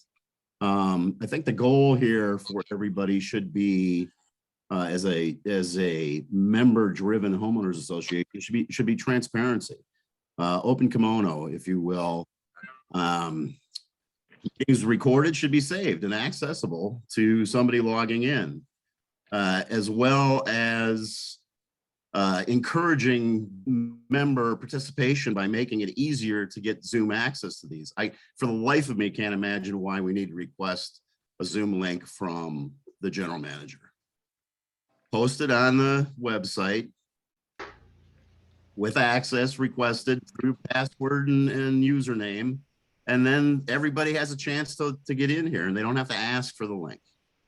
It should all be about transparency. Thank you. Thank you. I think I asked that a couple of weeks ago, Sean, when you are working. Yeah, and I think after the first, we'll switch to that. Get It'll be more on the people to ACL log in. website? Yeah, it'll be on the logged in area, but. Yes. When Jill asked about member comments and why they were taken off, weren't we advised by our attorney not to put all it? Yeah, for the That's reason. that's why. That was the last 6 years. I don't we know have why, not and done because I that. got thinking about it. Because I think it came with where and King Costello came. Yeah. I didn't say that. So they can't vote. So all of a sudden now they're saying, well, I didn't say that, we approved the minutes and they're on there. And that's where it all came back to, if I remember correctly, it was. Right. Was there an issue that brought up? Because King Costello and Joe. Probably somewhere in all their dealings, but I don't think I hear that I know. Right, because the previous council had never brought it up. Just King Right, Costello, but I'm sure somewhere they represent a lot of people. which most lawyers do. Yeah, Right. so I'm sure somewhere down the line they had an issue and they said you're better off not to record them. I remember when I first got on there, Chris was brought up and. Because the boards that I'm on, they always record all the minutes, everything that's said. Every in the person meeting. said. I mean, school board Okay. policies are that way, you know, people really golf associations, but most, just everything that is said is recorded. We are a little different though. Carmel, how It is a long do you keep homeowners association. 7 years. And there is an Illinois statute that governs condominium property act, et cetera. In the NFP Act, we have things that we have to align with that. So we can't just throw out there, I mean, the board of directors meeting might be recorded at, you know, AT&T or Verizon or whatever, but that really doesn't apply to us as a. But I don't think there's anything in ours that says we can't do it except for King Costello.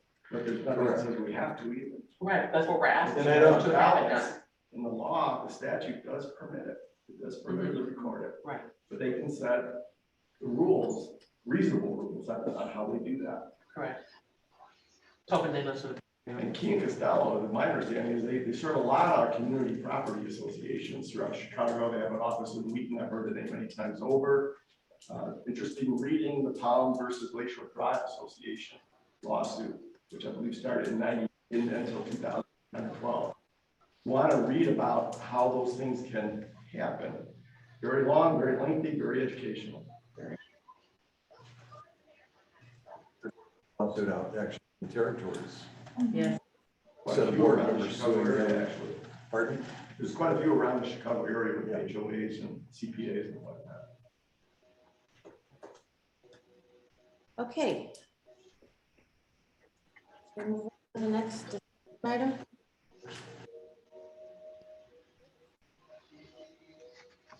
Tellers Commission updating their guidelines to accommodate electronic voting. It has been requested that the board discuss requesting the Tellers Commission to develop updated Tellers Commission guidelines to accommodate electronic voting. The current Tellers Commission guidelines approved by the board at the March 2021 in the board packet.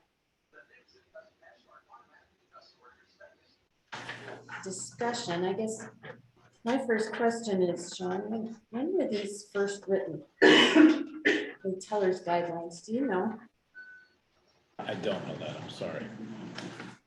I don't, Mark? No, yep. Yes, She's got her Marge. hand up. Marge knows.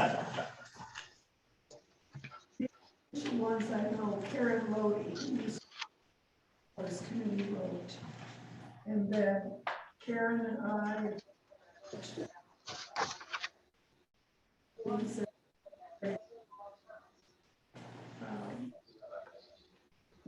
because of what Sika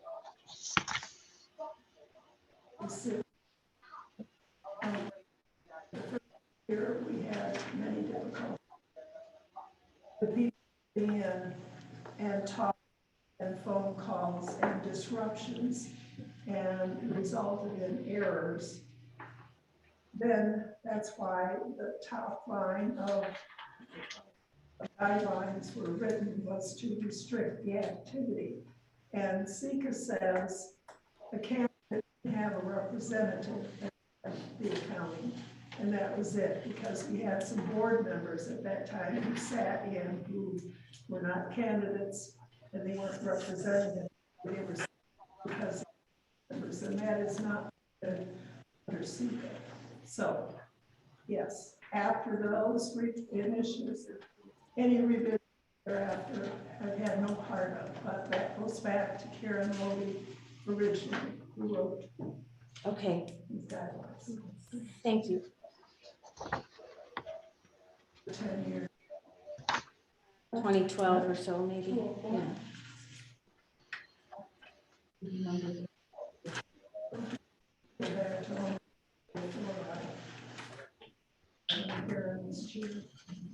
I was wondering if is it appropriate now for the Tellers Commission to be updating those guidelines, or would it be the Legal Commission?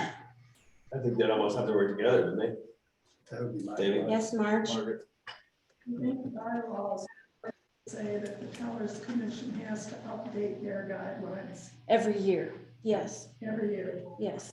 They have a deadline 2 months before the annual meeting. Yes. To be done. Right. So, one day, the legal commissioner, Tellers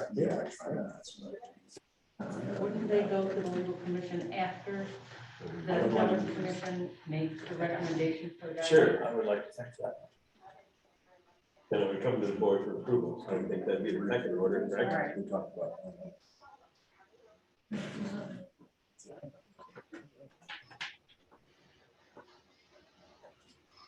Saying something, Bob, that you'd I like was just to saying, contribute? there's nothing really wrong with the current process. They just need to add an electronic. Mhm. Yes. Everything else that they're already doing is totally appropriate as far as I'm concerned. This has been discussed, and the nominating committee has discussed There have been people who have been you've been wanting to get electronic voting for board of directors elections, and it's never gone anywhere because of the difficulties with conducting an electronic vote and all the different pitfalls that could be, could happen the way. This is the low stakes. What? Excuse us? Low stakes? I'm sorry.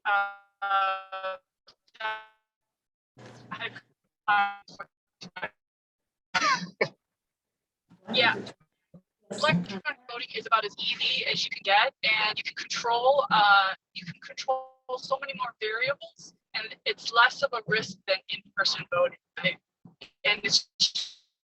I disagree. Okay. Were there issues with the electronic votes that we did for the past election? We haven't done electronic for an election. Talking about the bylaws. For the bylaws coming in. Oh, for the bylaws? Yeah, we voted on It it was- online. What was? Yeah, I thought you were talking about the election of the No, office. no. Was For the was there any problems with that process? No, not at all. No. Can you tell me how much it cost 2,000. for the whole program? Yeah.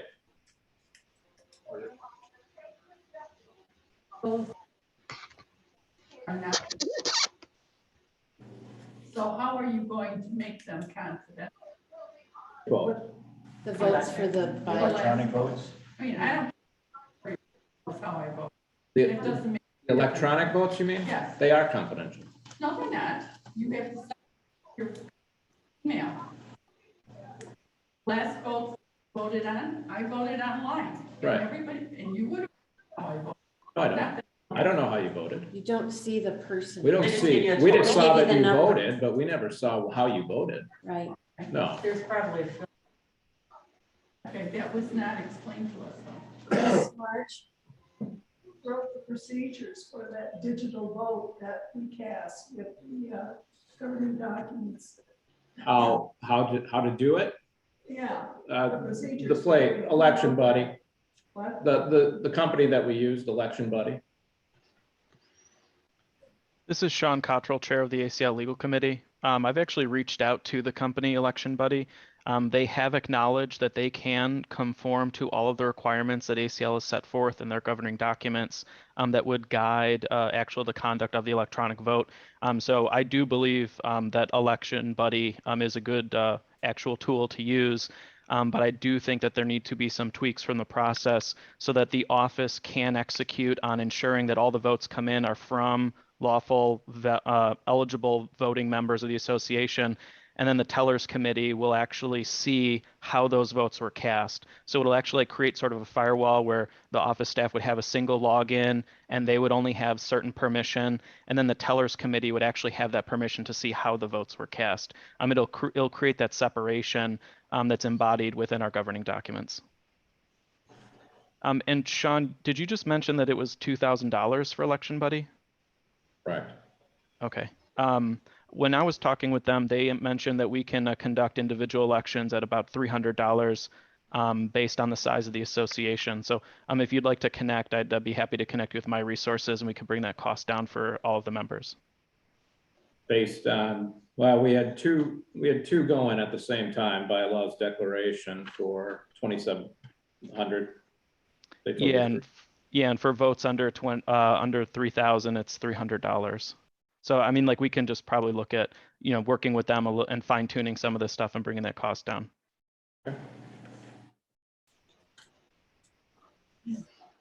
You're in that Sean Cottrell? Yeah, sorry, that was Sean Cottrell, 1A82. Thank you. Anything else that anyone wants to contribute to this discussion?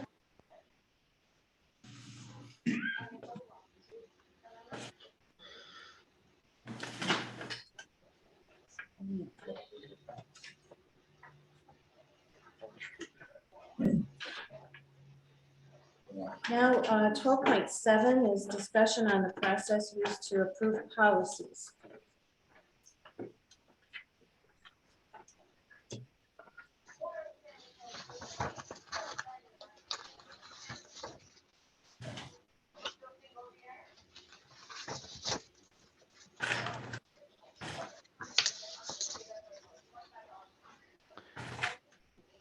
I'm not sure if I lost audio, but this is Sean Cottrell, 1A82. I'm the one who requested this agenda item be added to today's meeting. May I make a comment? Read the analysis first, Sean, and then you can. Yes, sorry. Okay, it's been requested that the board discuss the process used to approve policies of ACL according to ACL governance and identify where in the process consideration for ACL governance guidelines are. That is, how does the ACL Legal Commission execute its charge? Is it before or after the policies are voted on and approved? So, go ahead and open up the discussion then. Sean? Yep, thank you. This is Sean Cottrell, 1A82. So I raised this. Sorry, I don't know if that's me. I think just want to make sure I'm not crossing the audio. Okay. So the legal committee's charge is the legal committee shall review the ACL POA covenants and restrictions, bylaws, board policies, and rules and regulations and make recommendations. One of the first moves I made as chair of the ACL legal committee was to set standing meetings for a calendar year 2022. So I'm just trying to sort of anticipate the workload that the legal committee will have in carrying out our charge. I'm also recognizing that there were several, I think there's 2 policies that have been moved to after this agenda item for discussion. In reviewing those policies, both the energy policy and the board policies 6000 series, I've noticed numerous discrepancies. And so I'm just wondering, is there a formal process for the legal committee to actually be engaged from the board to make sure that any of those inconsistencies can be addressed before the board approve those policies? I'm just trying to understand wherein I can work the legal committee's requirements to support the board of directors and in executing their charges for the association. Thank you. Well, I think you contacted Sean Nordley and pointed out the charge of the legal commission that it does clearly say that the legal commission shall review board policies, rules and regulations. I think that in practice that it was, in my opinion, more documents like our governing documents that went to the legal commission. But reading that, and I mean, I agree. I think that policy should be run by the commission. So, yeah, I mean, coming from the business world, I've worked at in-house counsel, and if I was I'm on this board, on the board of a corporation, and yeah, you might want to every once in a while give it to your outside counsel. If I had in-house counsel, I'd love it. They want to do it. I'd love to have that reviewed by our legal commission on the boards. I think it's in their charge. Yeah, I think that'd be great. And I've talked to Sean and asked, you're ready for this? He's totally committed to it. So why wouldn't I do it? Yeah. Thank you. anybody else have any comments? Sending it to our legal before it goes anywhere else. You're talking about the legal commission. The legal before it goes to our. Yeah. Or if it's going to go. If it comes to us. Yep, that's wonderful. Yeah.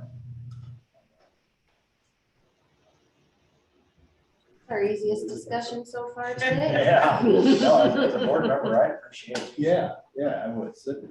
Yeah, if there's discrepancies, I mean. Hurry up, let's get it done.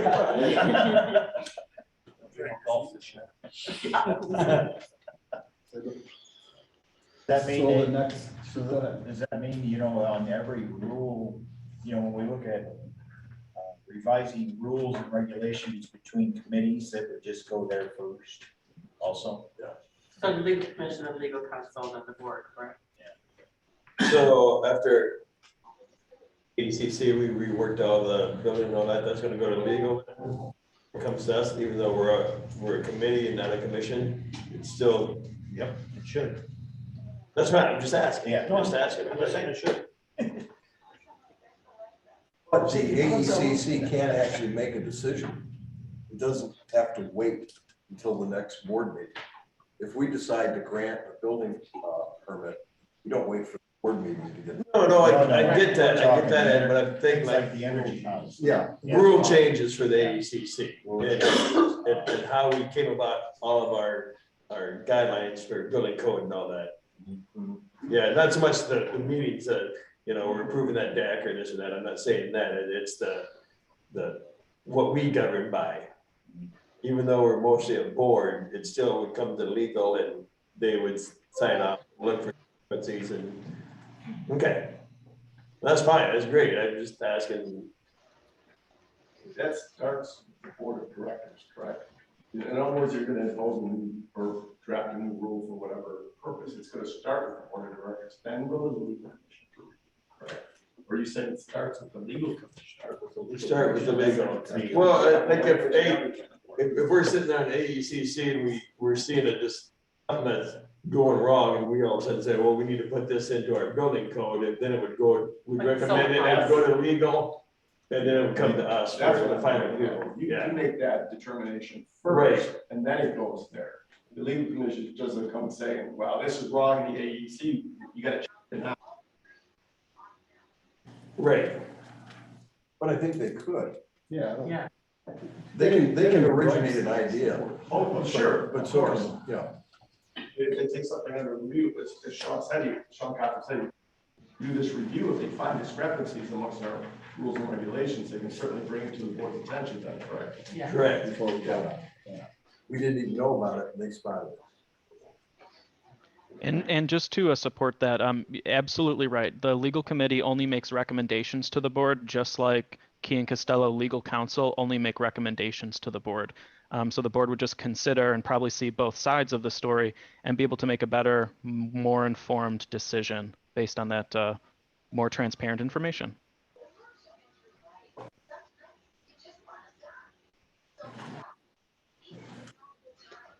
At the next two issues that are next two policies that we are going to be talking about on our agenda, the energy policy update, which is a second reading for the 6,000 section, and the energy policy.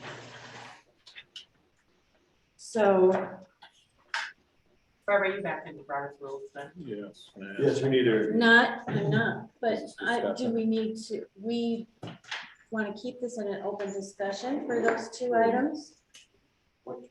We can't vote on it if we're not in. Right. But we're still in open. Right now, we're still.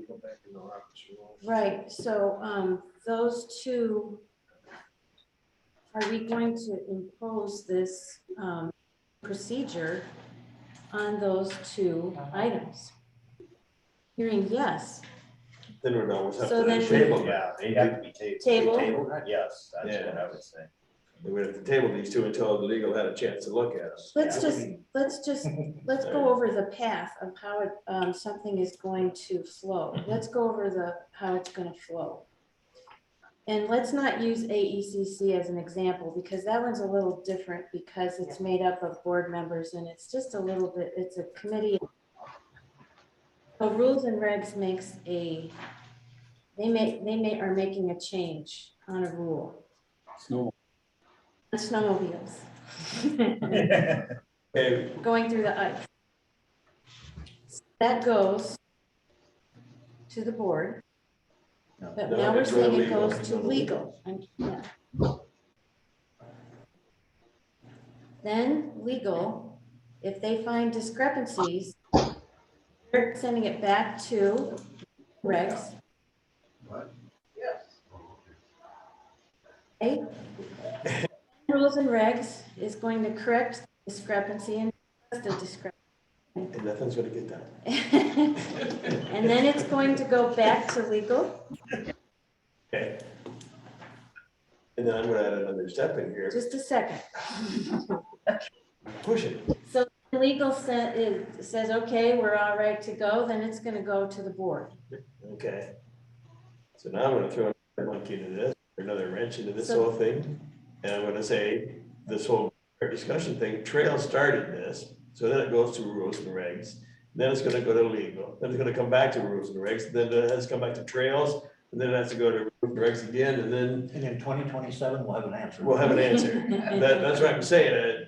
It adds another layer to everything. It adds a layer and it's gonna delay it at least one more month. Right. So. It is going to, and I'm fine with this, I'm just making sure we're getting the bases covered here. They could have stopped something though, like on the last vote, somebody on legal, they did it before, might have said, hey, you're not calling color committees, and we could have avoided this whole issue. And this is Sean Cottrell, 182. One of the things that I was contemplating with Steve Borst when sort of approaching, getting this on the agenda for today's meeting is developing a criteria document that the legal committee would use that would identify, are there any extra costs that could be incurred because of this type of thing? Are there any rules or, extra like human resources that would also be needed? But it would also go through and like whatever those needs are for the board, that process can happen asynchronously. It doesn't have to be linear. We can get that, we can work in tandem with committees. It doesn't, I know you guys are saying like it's going to add another month, but I mean, I think there's a better way to design this process that would accommodate all of those requirements. And again, get better information in front of the board for making these decisions. Okay. This back and forth can be time consuming, and it might even cost more money. At the end of the day, the board is still determining whether or not they're satisfied with the changes or recommendations from the commission.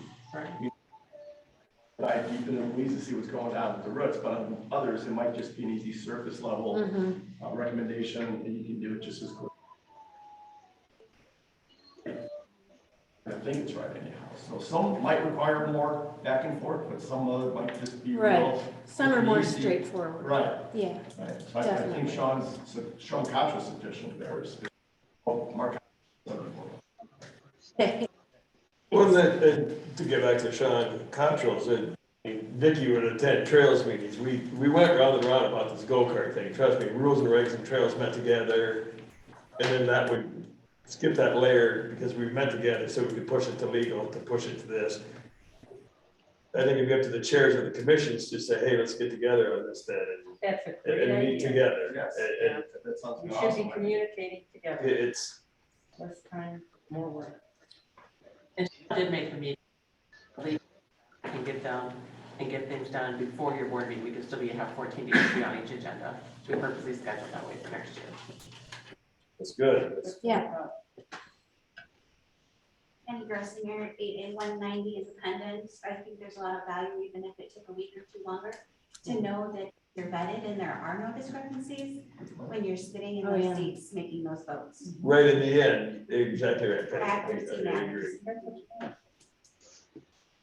That's almost pressing. I'm sure legal will one extra meeting. You say that now, right? Until you're giving up. So that gets back to we table these.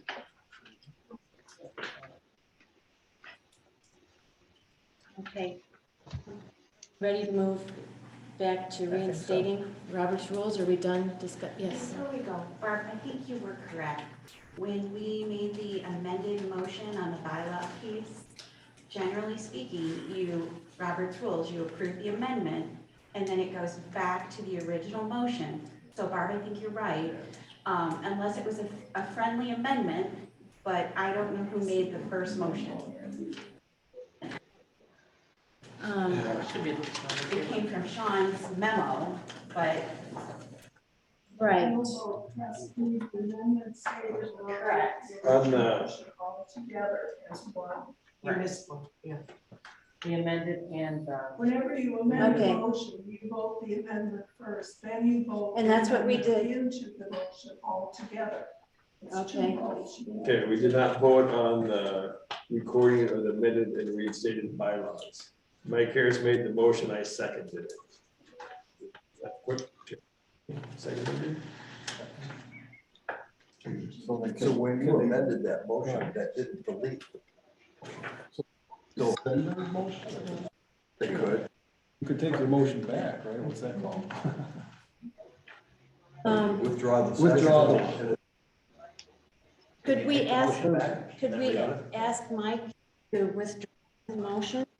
And he gave the first for the I motion. don't know if you have to withdraw the motion. The motion was amended. Yeah. And so any amended motion then in the final vote has to include the language in the amendment with the original. Okay. So you have to read the whole thing together. So I just did the and amendment vote and on not, that okay, finally. okay. We need one. But you go back into Robert's rules to do it. Okay. Yes. I have, thank you for the clarification. Can I have back into Robert, to reinstate Robert's So rules? moved. Did you eat your food? No? Did you eat your food? More food? Here, look. Somebody has their mute button on. Okay, Sean got it. Thank you, Sean. Okay. So where are we at here?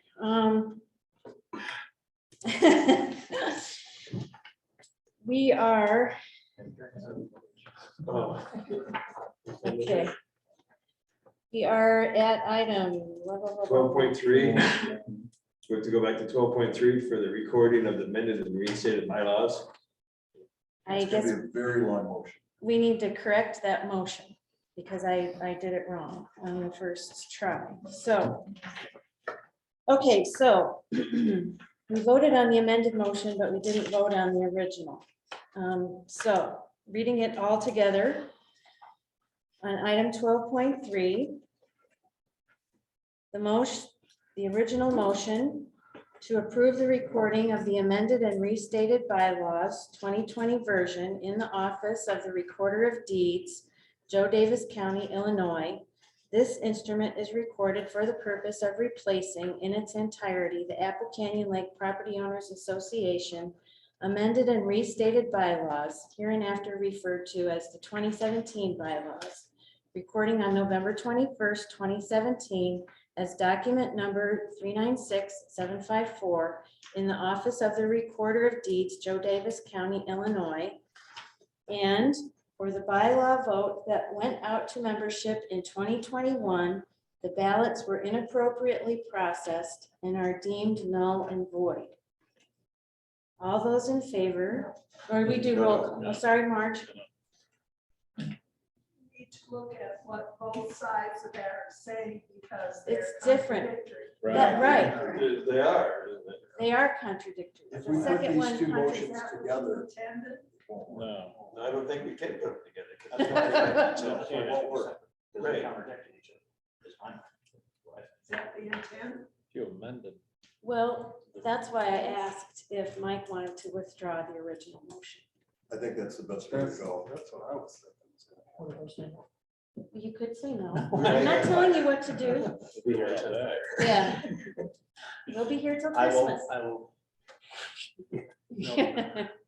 I will pull my motion back. Mike is offering to withdraw his motion, his first for that motion, original motion. Tom, are you gave the second, so Yeah, are you yes. going to withdraw? Yes, I'm going to withdraw my.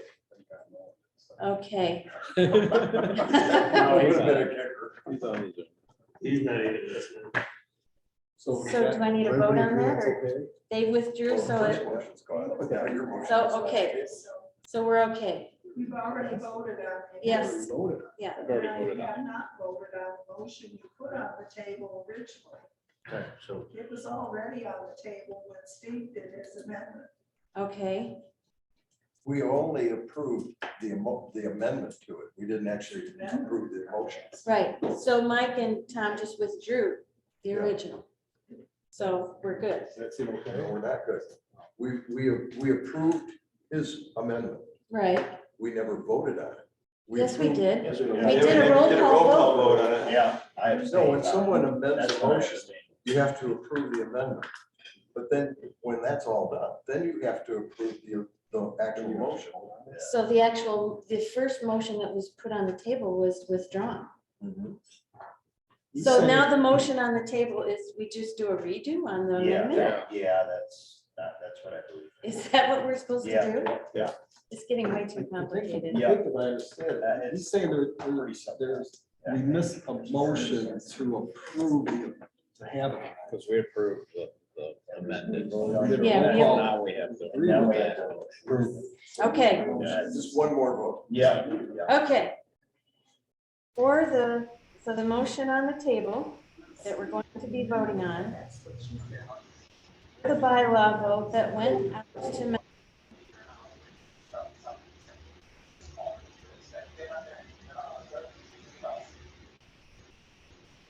roll call. We did that already.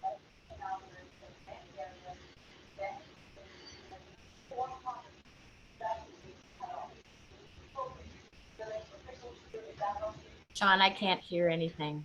Yeah, it looks like we lost audio on the Zoom feed. We're just talking topic.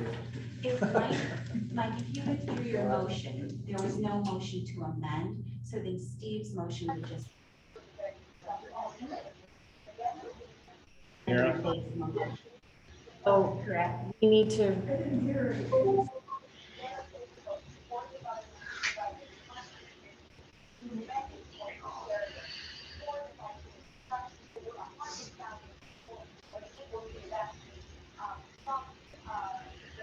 I still can't Can't hear anybody. Yeah, we can't hear anything. Yeah, I think there's background coming from someone else and it's overriding what's going on in the room. Yeah. There's no motion on the table, correct? Wait a minute. There's I nothing- just read Okay. the motion Steve proposed originally as an amendment. Mike withdrew his original motion, Yep, and you agreed to withdraw your second on that motion. So now it becomes. So now we're trying to determine, we had voted on this as an amendment. So now we're voting on it as the motion on the table, if I am understanding everything Correct. correctly here. Yes. Yeah. Okay, all right, so You got it. then my next question is, do we need to do a roll call vote in order to be consistent? The Okay, only one we're missing so- is Nolan, though we won't have Nolan. No one's on here. Is that Nolan Zoom, is- you can answer? Yeah. Okay. Yeah. I'm here. Okay, thanks, Nolan. Okay. Okay.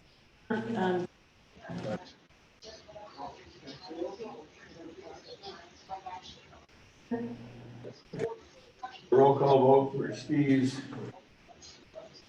Roll call vote, said everything, so just do it. Gordy. Since I abstained the first time, I'll abstain also again.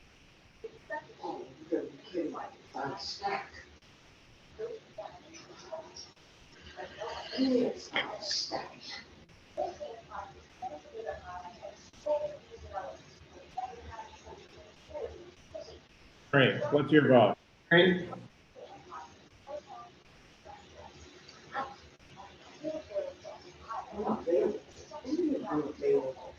Good, because I did the first time. Nolan? Okay. Aye. We get those two guys back yet, or? Try John now. John? Anderson? Aye. Three? Aye.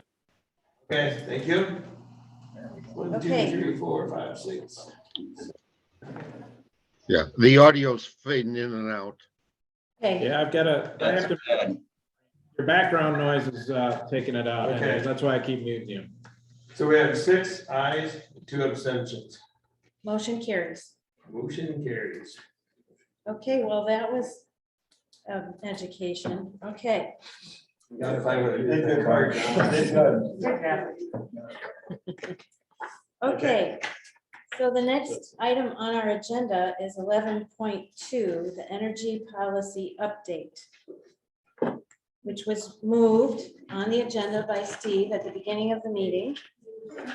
So are we wanting to table this item? Yes. I'm moving to table. So Gordy is moving to table item 11.2 and Mike is seconding that, seconding. If we never made a motion to approve this, does it even exist? Do you? Well, it's on our agenda, so how It's on can the we agenda, ignore it? yeah. we're moving to table it. 12.3. You haven't voted on 12.3. You withdrew that motion. Now you have to vote on 12.3. We did just vote on. We did. No, No, you the didn't. second one. You voted on the amended You part, we voted did. on You have to like. Well, vote that's- back out. That's what, that's why There's no motion. we had Mike withdraw his motion. Yeah. So you're not going to vote on 12.3? We just did. No, you voted on a separate motion that Steve made. But there's nobody. does But Mike anybody- withdrew his motion and Tom withdrew his second, so there was no motion on the table. So then it fails for lack of a motion. Right. Right. Right, that's right. That's what I said. 12.3 fails for lack of a motion. I think that could be Language motion. that you have in 12.3 has not been voted. The language you voted was what Steve wrote, Mhm. a separate motion, and you treated it as a separate motion. Mhm. You have So not it wouldn't be voted- 12.3 then, it's a separate, What? it wouldn't be numbered in 12.3 as on the agenda. But Is that what what you you're have saying? on the agenda and in the narrative and that motion, you withdrew. Right. So that item on the agenda then goes down for lack of a motion. The language you wrote for 12.3. Yeah, it fails for lack of a motion. No, I didn't say that right, but I know where you're, I know what you're And saying. the second, you Yep. withdrew it. So it fails. It would on record have failed because of no motion. Is that clear for everybody? Yes. Thank you. Okay. So then we were talking about 11.2, which from unfinished business, which we had moved down to cover after 12.7. And Gordy made a motion to table that, seconded by Mike Harris. Is there any discussion on tabling that? So we're tabling this to send to legal commission? Legal, Is this yes. correct? Okay. So all those, I'm Just a point sorry, of clarification, if a motion was never made, how are we tabling it? It doesn't No. even exist. Just because it's on our agenda, no one ever made the motion to approve Okay. the energy policy. So there's nothing to table. so we can just ignore something that's on the agenda? We can delete it. Somebody can make a motion to take it off. I'm trying to remember what the consequences are, but there's some technical issues when you table things that, We've done it many times. it's good. We haven't, yeah, we didn't open a discussion on it yet, Discussion. so. Okay, so Discussion. Gordy, do you wanna, is your motion to on 11.2, not to table, but to open up for discussion?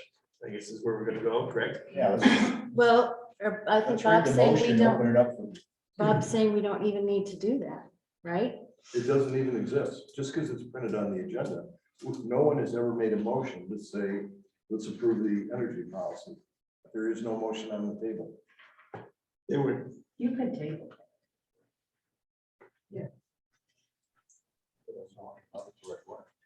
do we have to open it for discussion and then table it? That's what I want.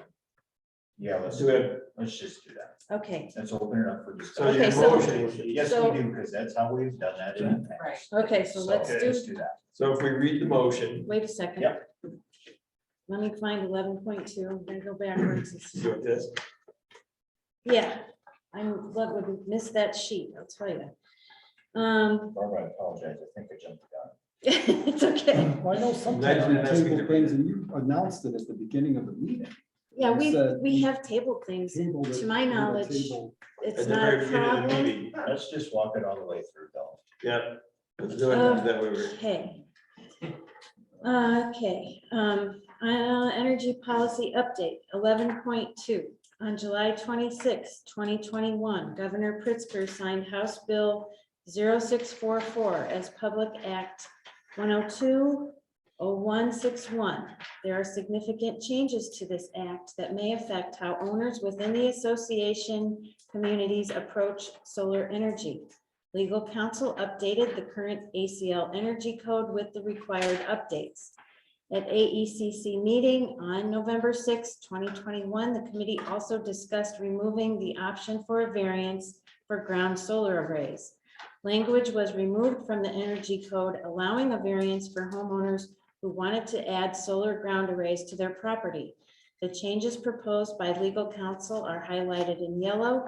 The changes to the ground array variances are highlighted in blue. The energy policy updates were presented to the board of directors at the November 20th meeting. The building code will be amended to align with energy policy updates. The recommended motion is to approve the energy policy as included in the December board packet. Once approved, the updated energy policy will be recorded with Joe Davis County. So Mike just said to me, so moved. I'll second that. Well, do we stay with, Yeah. okay, Now discussion. Now Discussion. Okay. It's not for- can we table this? Well, I would say due to our procedural changes in this meeting here today, I'd like to table this motion at this time. Can I add one thing? Yeah. That's what the legal commission is to make sure that we're paid by creating that with no ground arrays, that we're not violating something or do something. They are only a recommendation. That's what they come back with. We can always change. Right, but I just want to make sure we're okay with outlawing ground arrays, I guess is where I'm. They're gonna look at the whole And I'm fine with that. I'm fine with that. I don't want ground arrays everywhere. I just want to make sure we're not skating something. and skirting. We can. Okay. I know we talked about it, but. Okay. I don't want ground arrays everywhere. Okay. In favor of tabling this motion, please say aye. Aye. Opposed, nay. Any abstain? Okay, the motion to table carries with, is everybody on Zoom still? 8 ayes. Yes, Okay,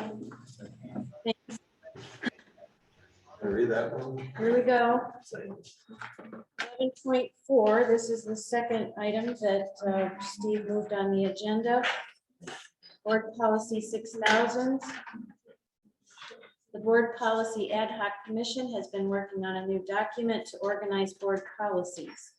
This manual sets forth the policies of the Board of Directors of the Apple Canyon Lake Property Owners Association. All policies are intended to support the mission statement of the Board of Directors. The purpose of the manual is to help the Board of Directors approach decisions from the perspective of its own previously established standards, values, and expectations by elevating efficiency of having all ongoing board policies in one place, quickly orienting new board members to current policies, eliminating redundant or conflicting policies, having greater ease of reviewing current policy when considering new issues, providing clear proactive policies to guide the general manager and staff, as well as the board of directors, members, and committees/commissions. The 6000 section covers the finances of the association. They have been reviewed by legal counsel and Steve Forst, the association treasurer. The board 6000s were presented to the board of directors at their November 20th meeting. One correction was suggested by a member of the audience at that meeting. This change and those from Steve Forst and Board Policy Ad Hoc Commission have been incorporated into the document included in the December board packet. The following policies did not change following the first reading and are not included in the December packet. Policy numbers 6110, 6112, 6120, 6151, 6423, 6460, 6520, 6620, 6630, 6680, 6700, and 6800. The recommended motion is to approve the board policy 6000s as included in the November board packet with changes discussed at that meeting as included in the December board packet. Do I have a first? So moved. Second. Mike and Tom. for making that motion. Discussion? I'll move the table it. Tom is moving to table. A second for that move to table. I'll second. 40? Thank you. All those in favor of tabling, please say aye. Aye. Aye. Nay? Any abstain?